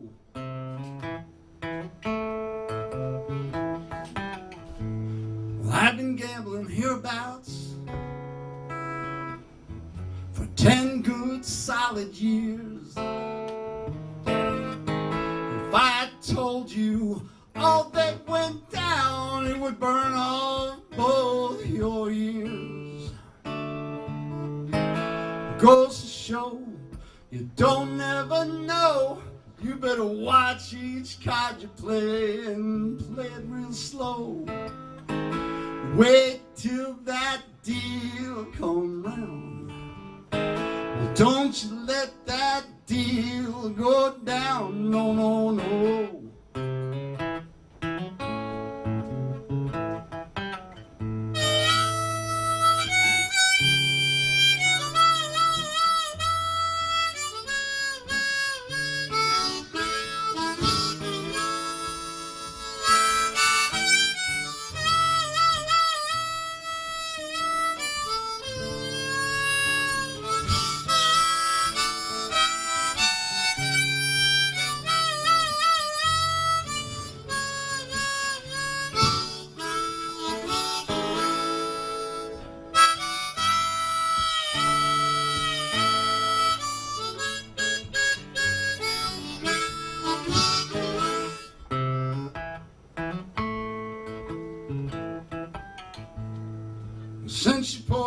fine for me. Tightened up my shoes. I hate to leave you sitting there composing lonesome blues. Goes to show you don't never know. You better watch each card you play and play it real slow. Wait till that deal come round. Don't you let that deal go down. Wait till that deal come round. Don't you let that deal go down. No, no, no.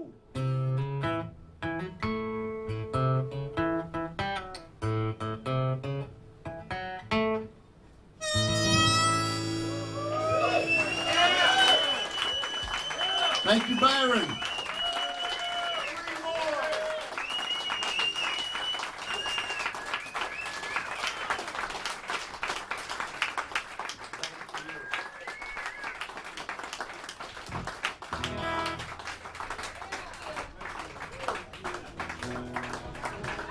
Give it up for Hank Wojcik.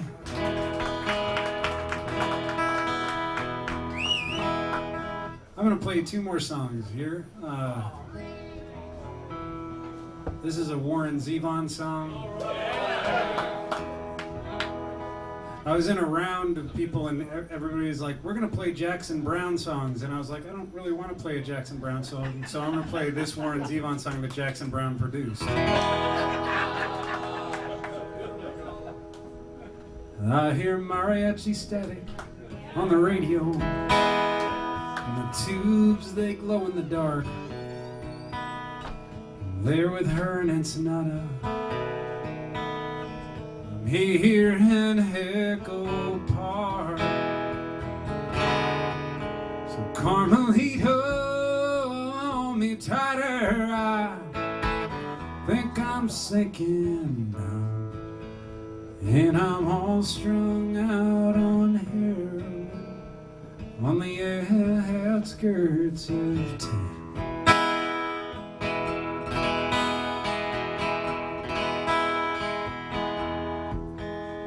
I'm sitting here playing solitaire with my pearl-handled deck. The county won't give me no methadone. Cut off your welfare check. So Carmelita, hold me tighter. I think I'm sinking down, and I'm all strung out on heroin on the outskirts of town.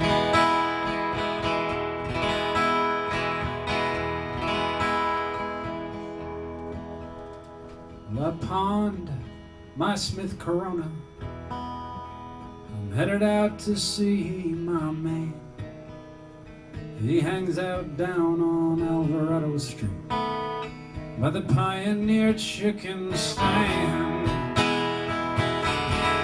So Carmelita, hold me tighter. I think I'm sinking down, and I'm all strung out on heroin on the outskirts of town. So Carmelita, hold me tighter. I think I'm sinking down, and I'm all strung out on heroin on the outskirts of town.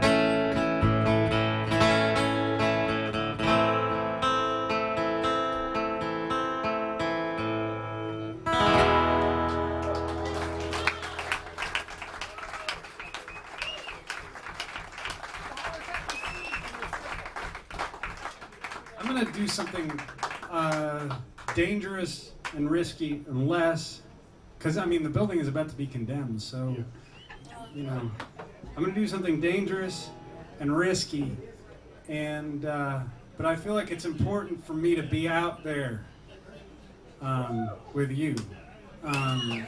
and for all of us to maybe sing a little John Prine song together.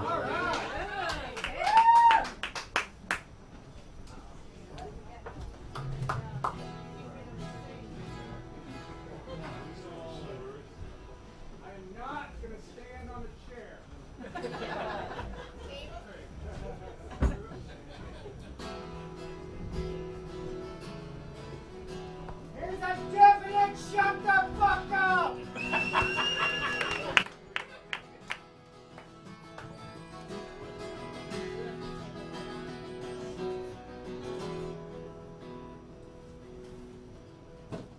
I was a child, my family would travel down to western Kentucky where my parents were born. To the backwoods old town, soft and around.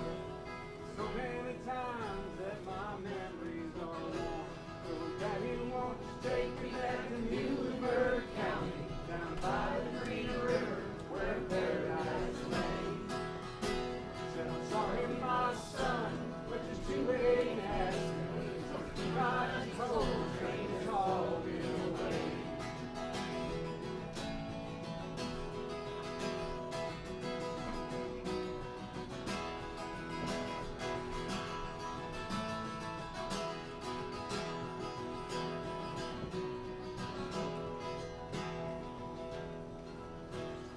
Sometimes we travel right down the Green River, the abandoned old prison up on Airdrie Hill, where the air smelled like snakes.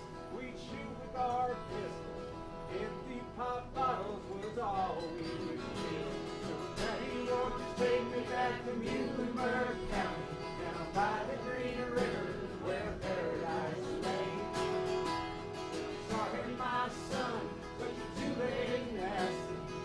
Byron's cold train is all the way.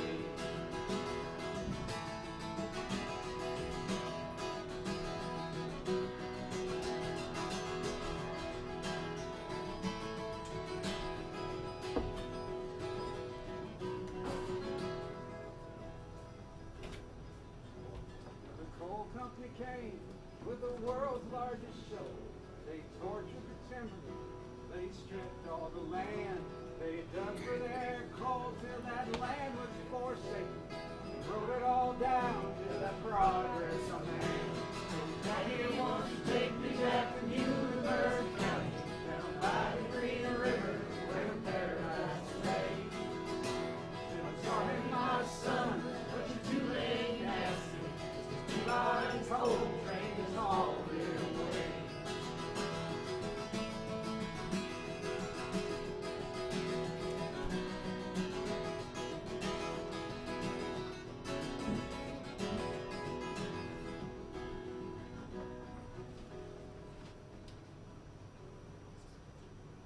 I let my ashes flow down the Green River, and my soul roll on up to the Rochester Dam. Be halfway to heaven with paradise waiting, 5 miles away from wherever I am. So Daddy, won't you take me back to Muhlenberg County, down by the Green River where paradise lay. I'm sorry, my son, but you're too late to ask. Byron's coal train is all the way. Daddy, won't you take me back to Muhlenberg County, down by the Green River where paradise lay. I'm sorry, my son, but it's too late to ask. Byron's coal train is all the way. Daddy, won't you take me back to Muhlenberg County, down by the Green River where paradise lay. I'm sorry, my son, but you're too late to ask him. Mr. Byron's coal train is all the way.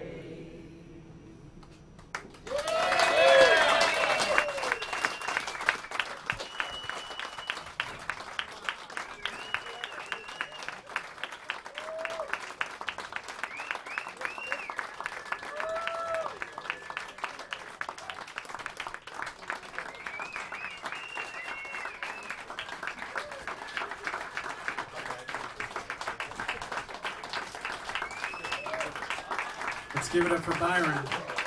Really. One last time in this room.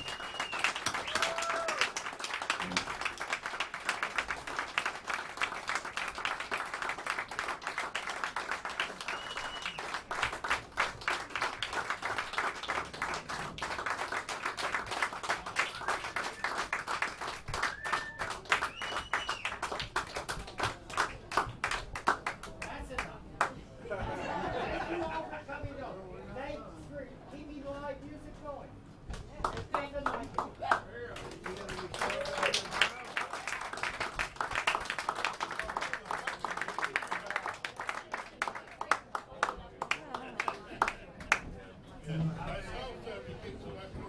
Did anybody lose a phone?